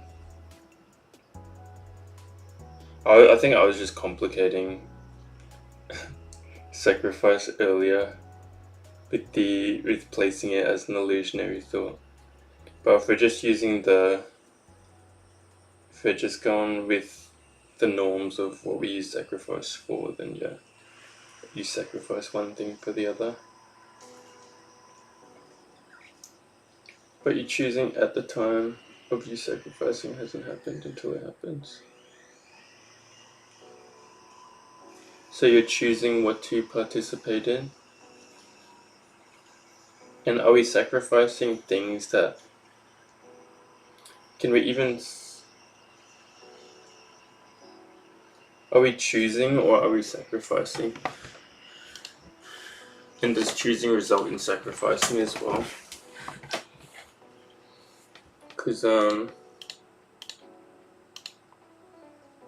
when we choose one thing, we technically sacrifice all others. It's the paradox of choice. We have so many choices, but we're not really sacrificing anything, are we? Because those things don't even exist. Guess that's the theory we were getting at earlier. But what if the thing does exist in like a relationship, and we decide to give up that relationship so that we can pursue something else? Is that sacrifice? Or is that a choice? Well, if sacrificing is an illusion because it doesn't happen, the continuation of the relationship has not existed until it does.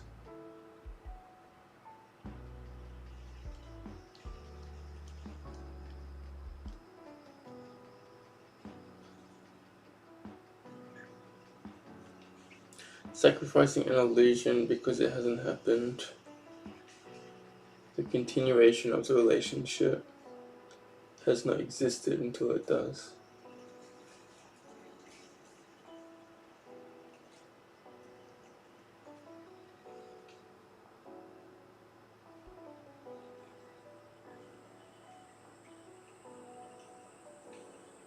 Doesn't the continuation of the relationship exist until it doesn't exist?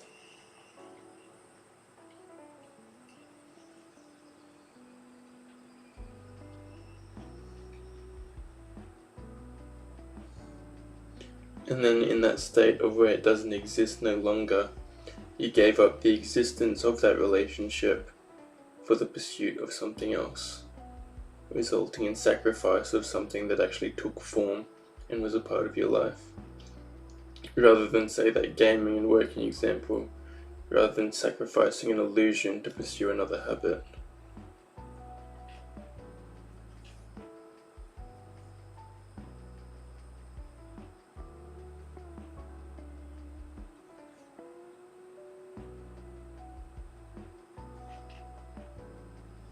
I think we feel deeper down when something has felt like a sacrifice and when it hasn't as well.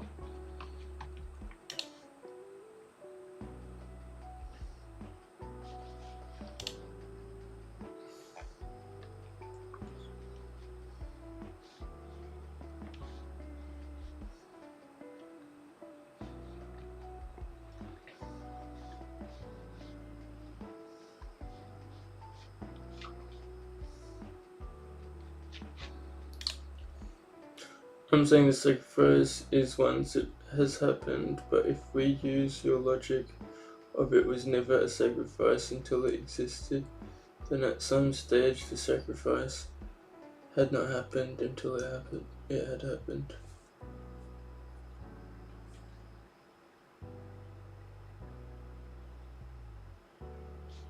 Or maybe maybe the prior sacrifice was sacrificing our own time to be in this relationship. So we sacrificed something that existed to be in a relationship. We sacrificed our single life. But then, yeah, you can also use it in the other term where it's like you're sacrificing many other things to be with this person on any given day. So yeah, I guess it can be in the illusionary concept as well. But then that seems to stem more to choice of what you want to do rather than sacrificing what you don't want to do.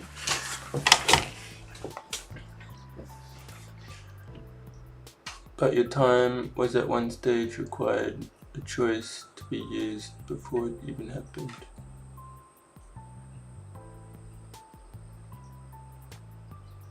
At one stage required a choice to be used before it even happened.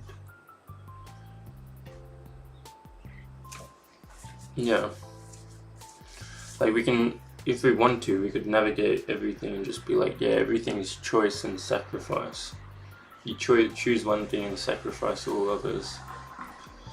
But is sacrifice the right word for it? That's what I guess we're trying to find out. Sacrifice seems kind of sad, honestly.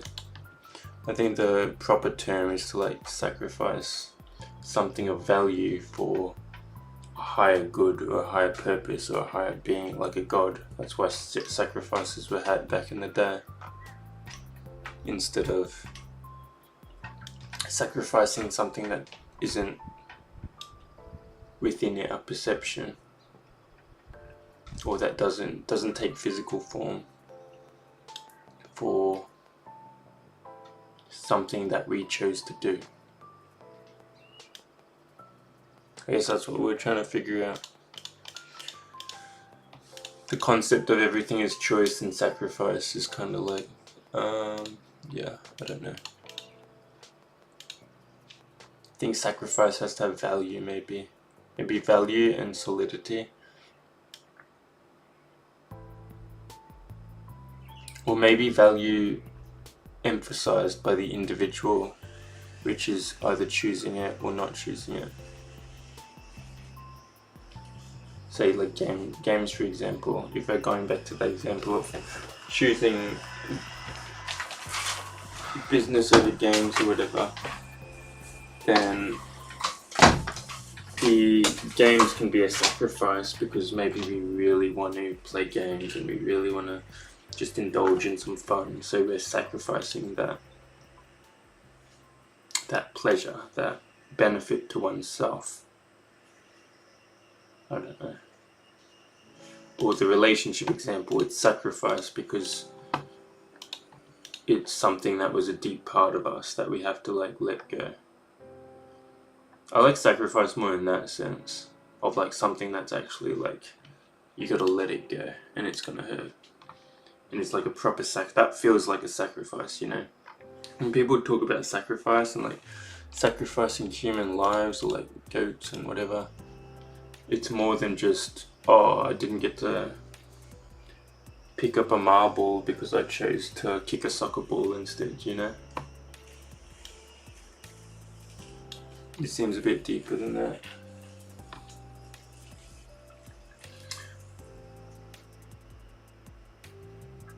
But your time was at one stage required a choice to be used before it even happened. Or purpose behind the yeah. Could be purpose. Feelings. Maybe the higher the sacrifice is, the more feelings that are involved, or the more personal affliction it might cause. Maybe that's what sacrifice is. So maybe technically the illusion of sacrificing games over business is a form of sacrifice, but it's not as afflicting as, I mean, maybe, I don't know, we still are thinking that. You see, it can be depicted as a form, but it's more choice to just do something. Yeah, but if something's like a sacrifice hits close to home, then it truly feels like a sacrifice. If it's something that truly hits close to home, but that same thing is necessary for like positive continuation into the future, then that seems like a sacrifice. Sacrifice this, which is going to cause suffering and pain, but gain this, which is going to be more than what we sacrificed. Sacrifice goat to God, so God makes the whole land prosper, sort of thing.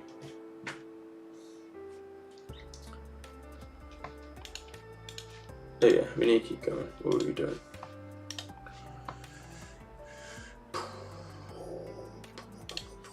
Well, that was a deep conversation about sacrifice and how we use it.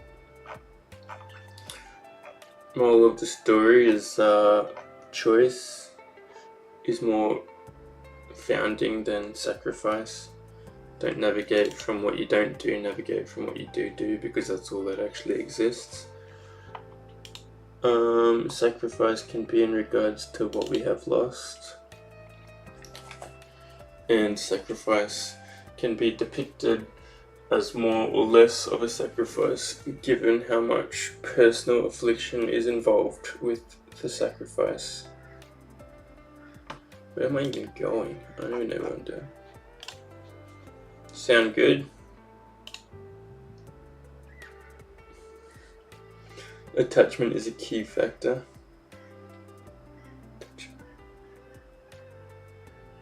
Why can you oh, that's Zupeng. Why is attachment a key factor, Mr. Zupeng? The more you're attached to something, the higher the sacrifice.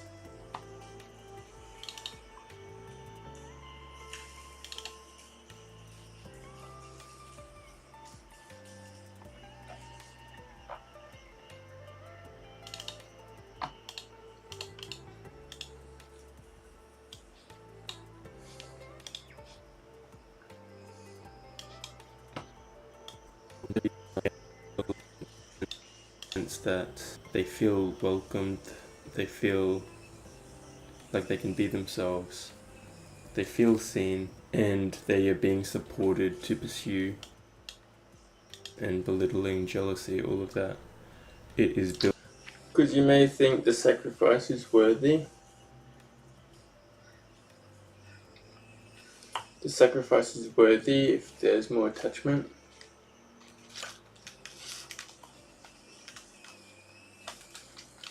Is sacrifice only sacrifice when we give it up for a higher good? Because if we're not sacrificing, if we don't lose something to gain something, is then it just determined as loss?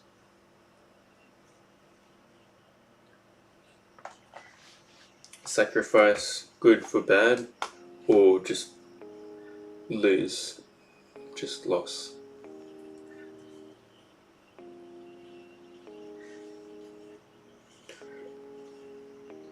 Yeah, there's that classic example of people sacrificing time for money as well, which essentially goes back to the same thing, the illusionary sacrifice which we're talking about.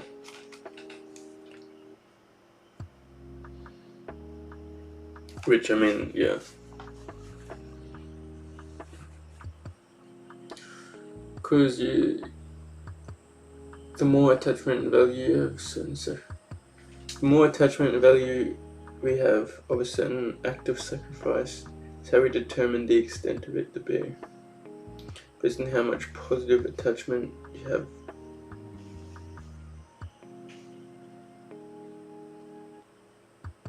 have to lose. Losing something is interesting because it's a determination of how you see something. Yeah, essentially. Could say you lose a girlfriend or you gained an experience. Depiction of events, how you perceive the event, it also depends on what you're sacrificing, our future or mind. Hold up, I'll get to that in a second. Yeah, it certainly is interesting that how you see something or the attachment we hold towards something is the same extent to the loss we feel in our depiction of something. There's probably more involved, but a big thing is attachment. And yes, we've had to learn about this a lot recently. Attachment and non-attachment and all sorts of things. But essentially someone can have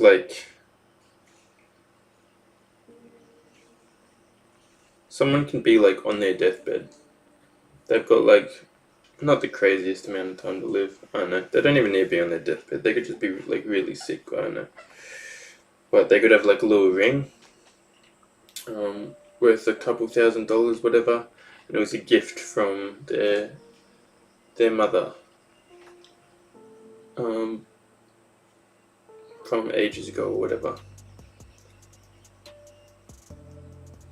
simply the fact that this ring is expensive and the fact that our mother gave it to us, that greatly expands our attachment towards this ring. So if it gets lost or if someone steals it, we're going to be feeling a lot worse. I know why I had to use it for examples. I could just use the ring. I was going to go into a story, but yeah, essentially the value we place on something, the attachment we place to it, that personal attachment as a gift from our parents, and that financial attachment from, hey, it's expensive, that attachment makes that item in our mind worth so much more to us than just being a ring that is just an object that does the same as any other ring, you know?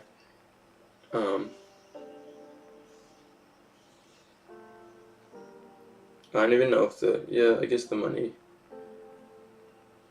can be the same in relationships as well. There's time we spend with someone, the experiences and the happiness we've had with them, we can place attachment to that.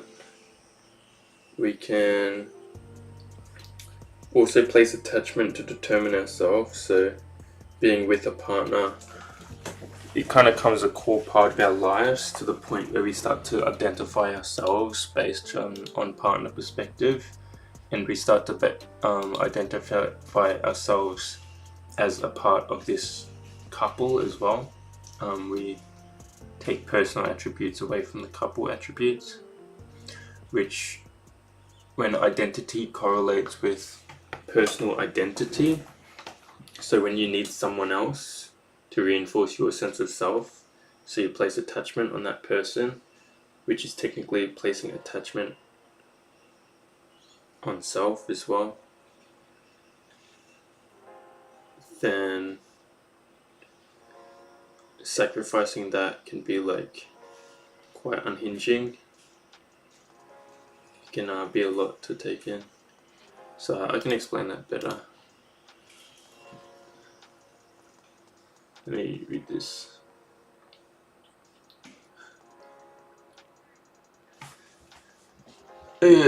Losing your girlfriend, you could say you lose your girlfriend or you gained an experience. Yeah, that's a good way to put it. You can also say frame of mind.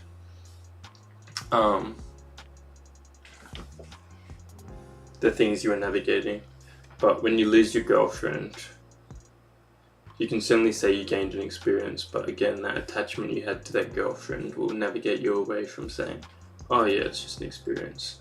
Because that attachment, it feels like loss.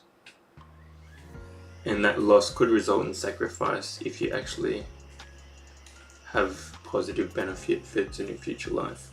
So maybe sacrifice doesn't always start as sacrifice. Maybe it could start as loss, and then when we realize the benefits from it, it could be like, oh yeah, well, maybe we sacrificed that so that we could get to where we are today. And that all depends on how people navigate hardship and hard situations. So I'm like the memory. It also depends on what. Yeah, for sure. Memories are a big one. You still have the depiction of what life was. And especially early days, you don't know what life is without it. Without that person in your life. So it's strange. You attach yourself more to the old life that you're used to than the new life, which is scaring you in the abyss. There we go. It also depends on what we're sacrificing, our future or mine. Did you really ever have that person? They weren't yours, you don't own them. Yeah, when it comes to that, there's called love without attachment. And that comes from recognizing that you don't own anyone, you don't have control over anyone or anything in this world. So don't even try to. And then loving without attachment is don't attach yourself to someone to the point it determines your sense of self. Don't attach yourself to someone thinking you will have them your whole life, or that you have ownership over them, or that you have control over them. or that they're going to be a frequent part, because it's recognizing impermanence and change. And to love without attachment is to love people before you for the moment you're in currently, but not attach yourself to the depiction that they're going to be with you forever, which is very hard to do. But it's a peaceful place to love from, for sure. And it's a lot more compassionate, and it's a lot more unconditional when you just love people for who they are before you, because you're not judging as much and you're not controlling as much. You're just letting the life circumstances flow before you.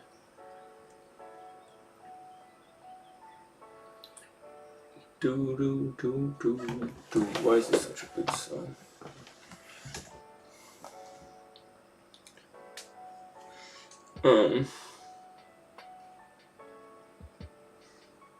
So you technically didn't lose anything. No, technically not.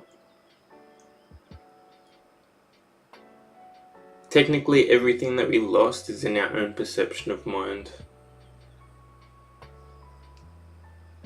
Which is why people are able to find unrelenting peace and happiness in life, is because they're able to realize these things so deeply and inherit them so strongly within their life that they realize that pain is caused by mind. Our loss, our depiction of loss, our depiction of suffering, everything which occurs to us, which we perceive as bad, is only perceived that way by us, and technically does not have to be represented in that light. But yeah,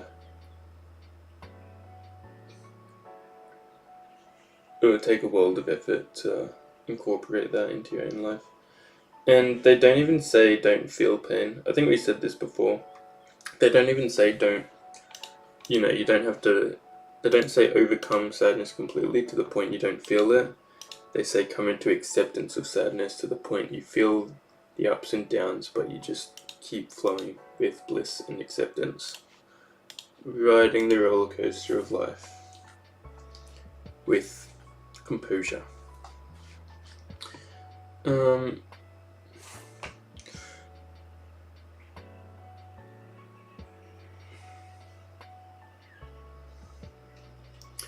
We don't own anyone except ourselves. We only own ourselves for the most of the time. Yeah, I mean, to an extent. Some would argue we don't own ourselves either. Some would argue there's an essence which runs through us, that it's a source which breathes us, like a universal energy which flows through us, of life energy. And then this is a vessel which is obtained, then that life energy flows through to experience life before it. And this body is just it's just a vessel.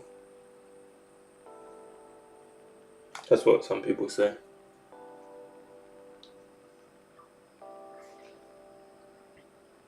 Which means technically you don't own yourself either. Because do you understand yourself completely, Zupang? Do you understand how your brain works, why it does certain things, why you feel one way on a certain day, other ways on another day? Are you always in control completely of what you do, how you feel, everything? So you don't really have control over yourself either. Which begs the question, maybe we're not ourselves.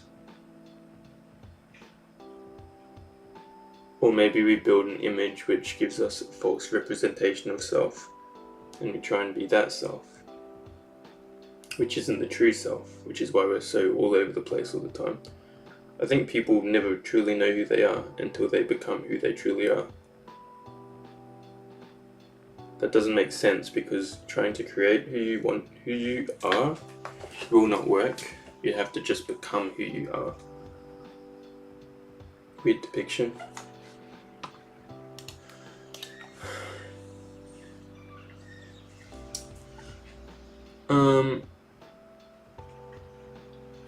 You still have the memoir Memories and time that was cherished, they haven't disappeared unless you lose your memory. Yeah. I think it's the future what causes the pain. The future?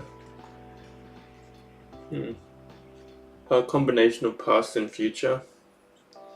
Realizing the past, the memories from it, the comfort, what we're used to, the pleasure, the love, the affection, and then seeing the future without any of that. Seeing the future as a blank canvas, an abyss, which we don't know what's going to happen. All we do know is that we don't have this anymore, the past. So yeah, it's a scary place. But yeah, there's certainly ways to navigate through that as well.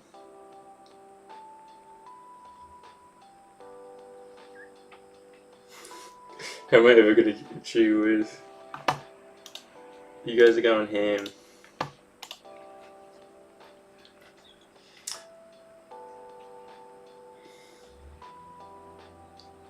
Because it's the uncertainty of what life is now, especially without the one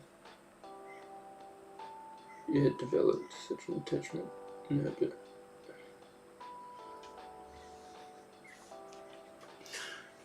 Because it's the uncertainty of what life is now, especially without the one you had developed such attachment and habit with over the past years. Yeah, essentially. That uncertainty, the abyss you're looking at, it's scary compared to what you're used to. You're used to that comfort, you're used to that affection, you're used to someone to turn to. Now you don't have a clue what's going to happen. You don't have that person to turn to. You don't know what's ahead. Like, that's what I mean. It's a scary place. It's confronting. But that's where we be present with it and just navigate moment by moment, because that's all we truly ever have. The further we look into the future, and the more we wish for the past, the more pain we feel in the moment. How good.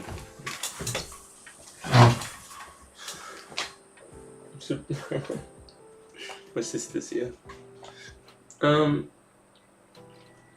mind naturally likes to envision things when you form great attachment towards something.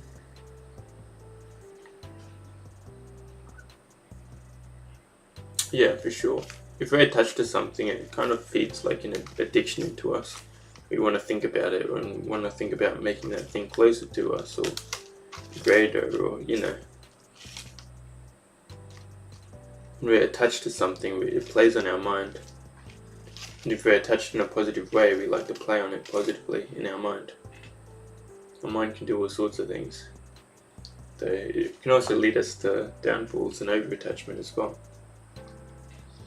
That's why presence from meditation is so healing, for teaching your brain to focus on what is now, not what is to come. 100%. You're smashing it, Sean, mate. Energy pain. But Shawnee on top of it today. You need to do some more mindfulness meditation yourself. It is good because, yeah, presence, mindfulness meditation allows you to navigate from what actually exists for what is a known fact, or is, I don't know if known fact is the right word, but what is knowingly before you, what you can actually depict as happening within your life.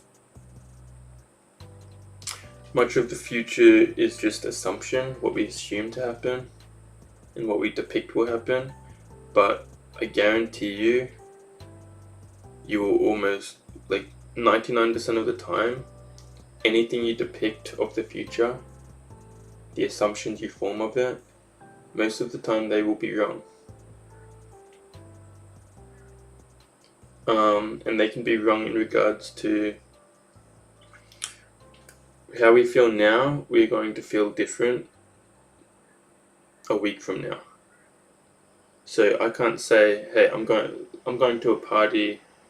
Say we're going to a party on Saturday. I'm like preparing myself. It's Wednesday. And I'm like, oh, yeah, this party will be like this, and I'll be like this, and this, and this, and this, and this. it's all just assumption, and it won't turn out that way. Why? Because on that day we will feel different. Why? Because on that day we can't predict how everyone else is feeling. We can't predict what is happening, what will happen, the accidents that can happen. There's so much more. But you can see, looking into the future is just overwhelming because it's non-predictable. You can predict that consistency in work may attain to something, but you never know what shape that will take because you are not there, you know?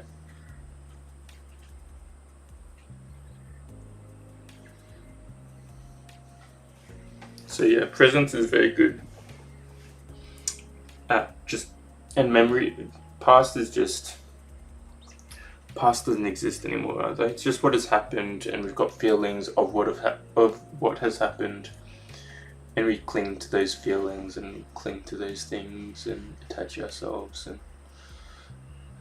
get sad because it no longer exists. A bit silly. Or get happy because it no longer exists. But we're not really altering the moment, are we?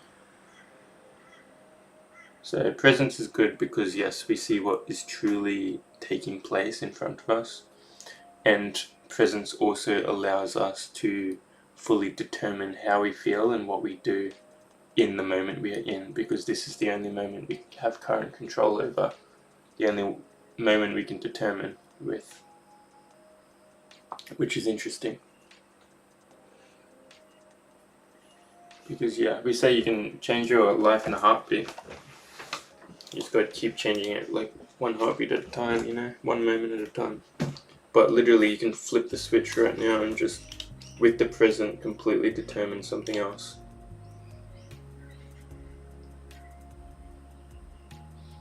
It's a powerful place.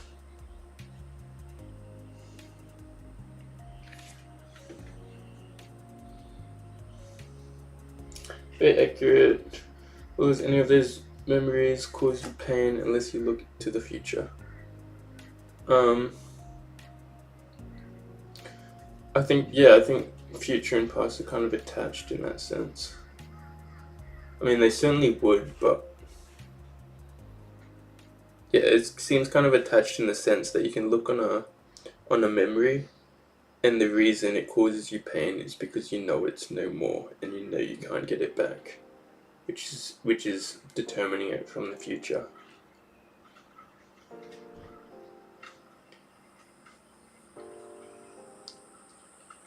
Because the future without that person is the proximate cause of the pain.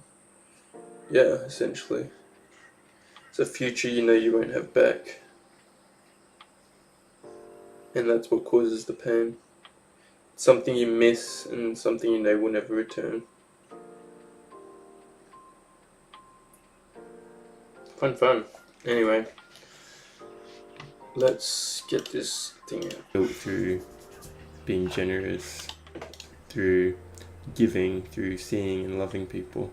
A takeaway being that if we are to be generous towards others, if we are truly able to see them, generative king in this book I was reading, pretty much like a king isn't built on manipulation, sabotage and destructive thoughts towards others and belittling, jealousy, all of that. It is built through being generous, through giving, through seeing and loving people. A takeaway being that if we are to be generous towards others, if we are truly able to see them, or if people feel seen, recognized, acknowledged, and blessed in a sense, if we are truly able to see them, or if people feel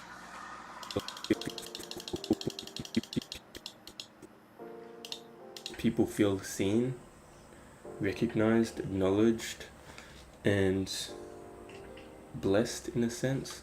Blessed in the sense that they feel welcomed, they feel like they can be themselves, they feel seen, and they are being supported to pursue anything that they wish to pursue. if we can see people in that light, then it will greatly boost their happiness in life and how much they prosper as well, over being judged, belittled, looked down upon, unheard, and just not seen. You can see the difference quite clearly. Being seen, being acknowledged, for you personally, it's very welcoming, it's very enlightening, you're very confident in your ability to do things.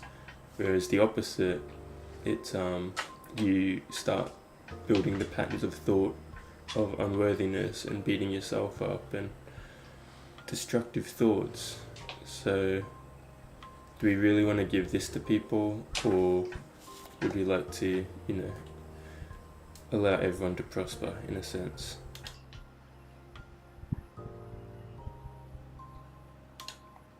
How long is that? 17. So be generous, be loving, and truly see other individuals. Truly seeing is to... So be generous, be loving, and truly see other individuals. There we are.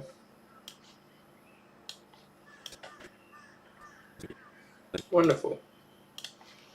Now we'll just make a little Canva.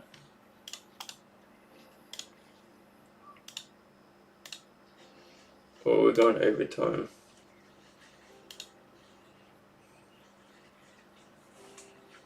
Do I order food today, or is that a bad idea? That would be a bad idea, wouldn't it? Bad idea. Just, I don't know how I'm gonna go with bacon and eggs, given our jaw is still locked up, which means we can't eat properly. Have to become like a yogurt eater for a period of time. Just eat yogurt 24/7. Oh, what were we doing?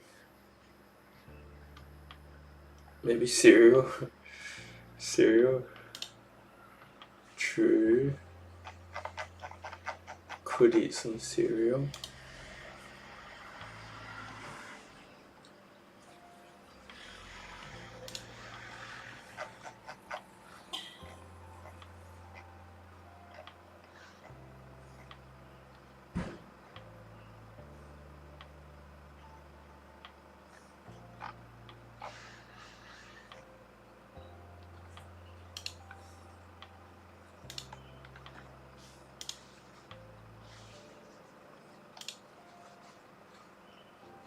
Oh, Marvelous Creations would be amazing.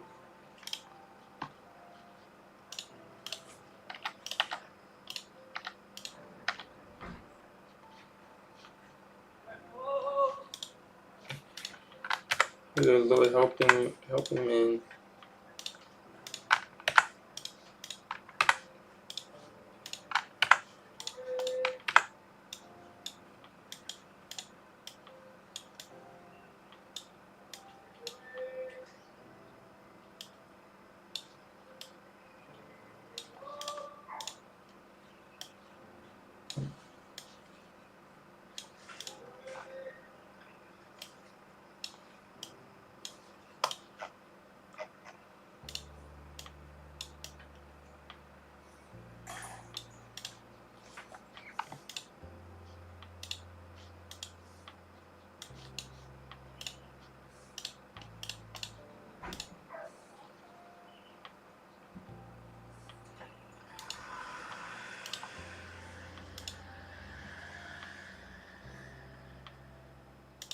It's kind of lame, isn't it?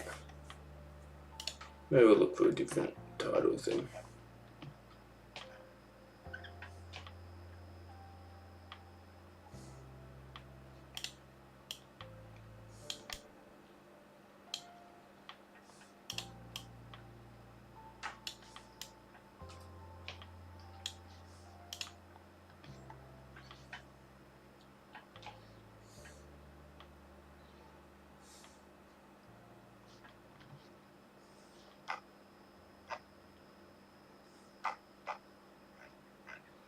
And is that bad? Is that okay? Or should I change this part?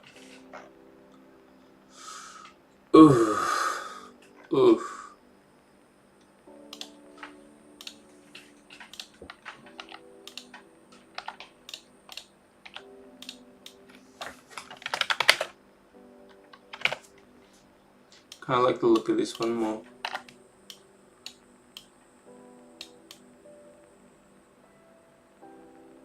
What do we think of the blue?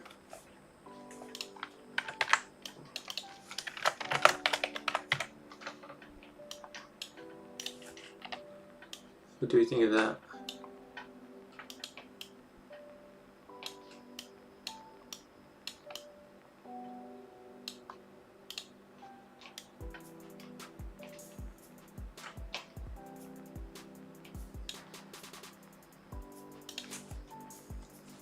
Does that look better?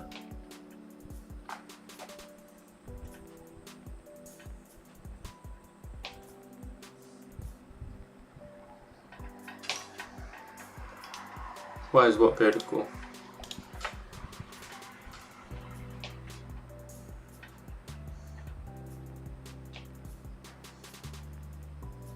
You like this one, Shawnee, Matt?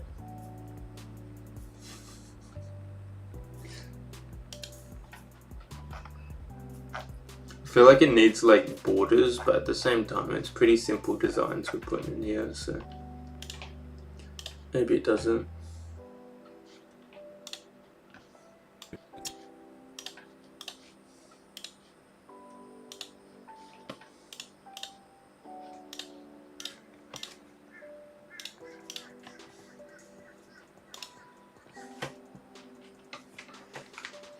Cool as, man. Yeah, you've certainly lined up our day and lightened up the stream. 100%. If you watch before you get in, before anyone gets in, Zupeng or you, Sean, I was literally like, I was talking about presence and talking about how presence is telling me I don't feel like talking currently. And that, but at the same time, you never know what presence can do, and it can, and the presence, each moment, presence can change and completely determine, like a shift in how much you talk and how much you ramble and stuff. I don't know, it was just, that's not word for word, but it was pretty much along those lines. We're pretty much saying like, yeah, presence is telling us we don't feel like talking right now, but presence may change that outcome throughout the stream. And literally that's what took place, so it has been fun though. Thank you. What started as conversation all over the shop was actually turned out to be pretty interesting. Talking about sacrifice and if it's an illusion or not turned into just attachment and everything. Gee whiz. Yeah, it was a very fun stream, honestly. Very fun.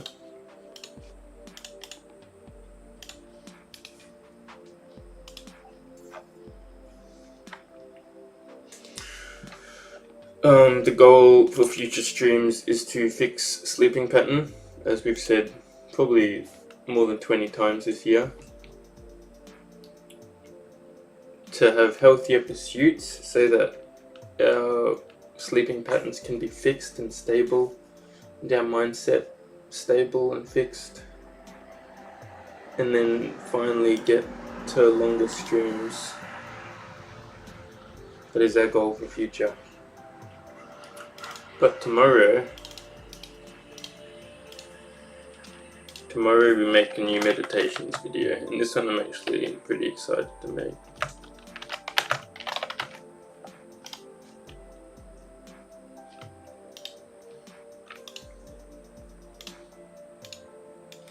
Because this one's about some interesting topics.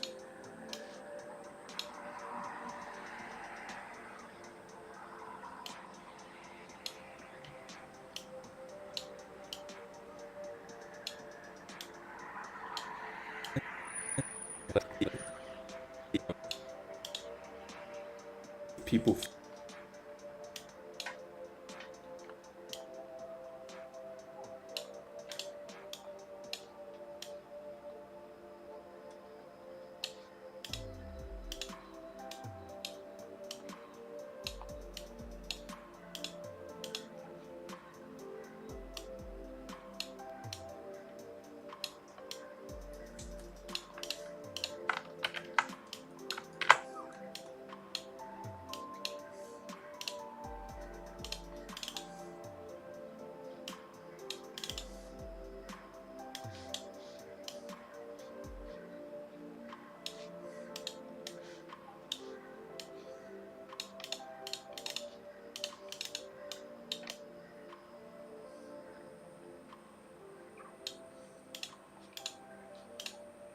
Wow. Wonderful.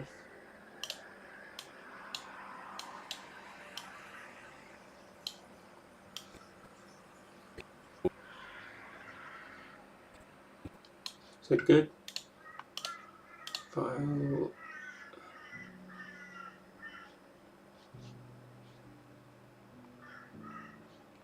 Just watch it through once more. People feel seen, recognized, acknowledged, and blessed in a sense. Blessed in the sense that they feel welcomed, they feel like they can be themselves, they feel seen, and they are being supported.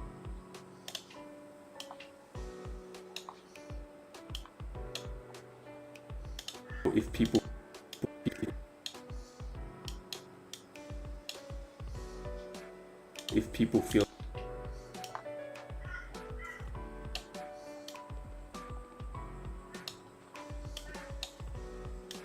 people feel seen, recognized, acknowledged, and blessed in a sense. Blessed in the sense that they feel welcomed, they feel like they can be themselves. Well, look, on that day we got They the same feel seen, shirt as on this and day. they are being supported to pursue anything that they wish to Need to pursue. spice up the If we wardrobe. can see people in that light, then it will greatly boost their happiness in life and how much they prosper as well, over being judged, belittled, looked down upon, unheard, and just not seen. You can see the difference quite clearly. Being seen, being acknowledged, for you personally, it's very welcoming, it's very enlightening. You're very confident in your ability to do things. Whereas the opposite, it's you start building the patterns of thought of unworthiness and beating yourself up and destructive thoughts. So do we really want to give this to people, or would we like to, allow everyone to prosper in a sense? So be generous, be loving, and truly see other individuals. We could expand upon that. So that's just be kind, which is awesome. Awesome. If people aren't being kind, you can certainly take the stop caring approach, which is where you don't determine from other people's perspectives. Honestly, it's probably better not to determine from other people's perspectives anyway.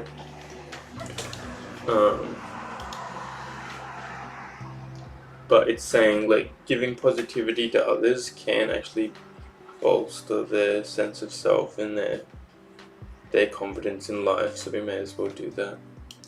But like you said, everything is interconnected to Peng, so there's a lot more you can delve into in regards to that. But it's good. Help people out, moral of the story. Speak positively and help people out, because people are good.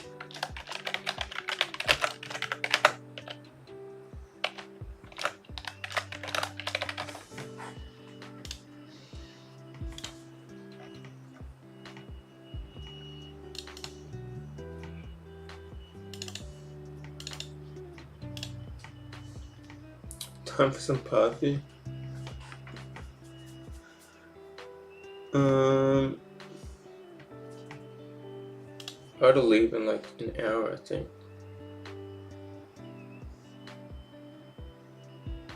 I need breakfast.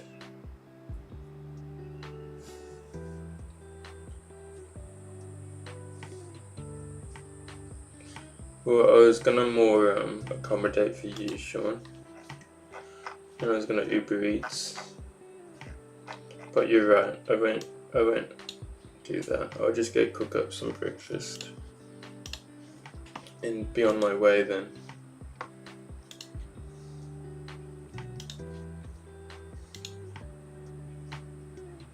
Uber Eats. Yeah, I probably shouldn't again.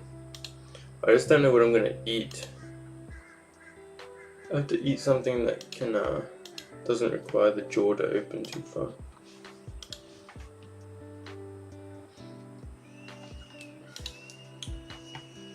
Oh yeah, well, I might end the stream there so that we have time to upload the video and everything. And then we'll be back. We'll be back tomorrow for some more streaming, which should be fun. Tomorrow we'll make the meditations and stuff. And yes, we're gonna start cooking breakfast as well. Okay. Thank you, Mr. Zupang. Hopefully, yeah, we'll be all good. Thanks for joining us. That was actually really fun today. Good chats.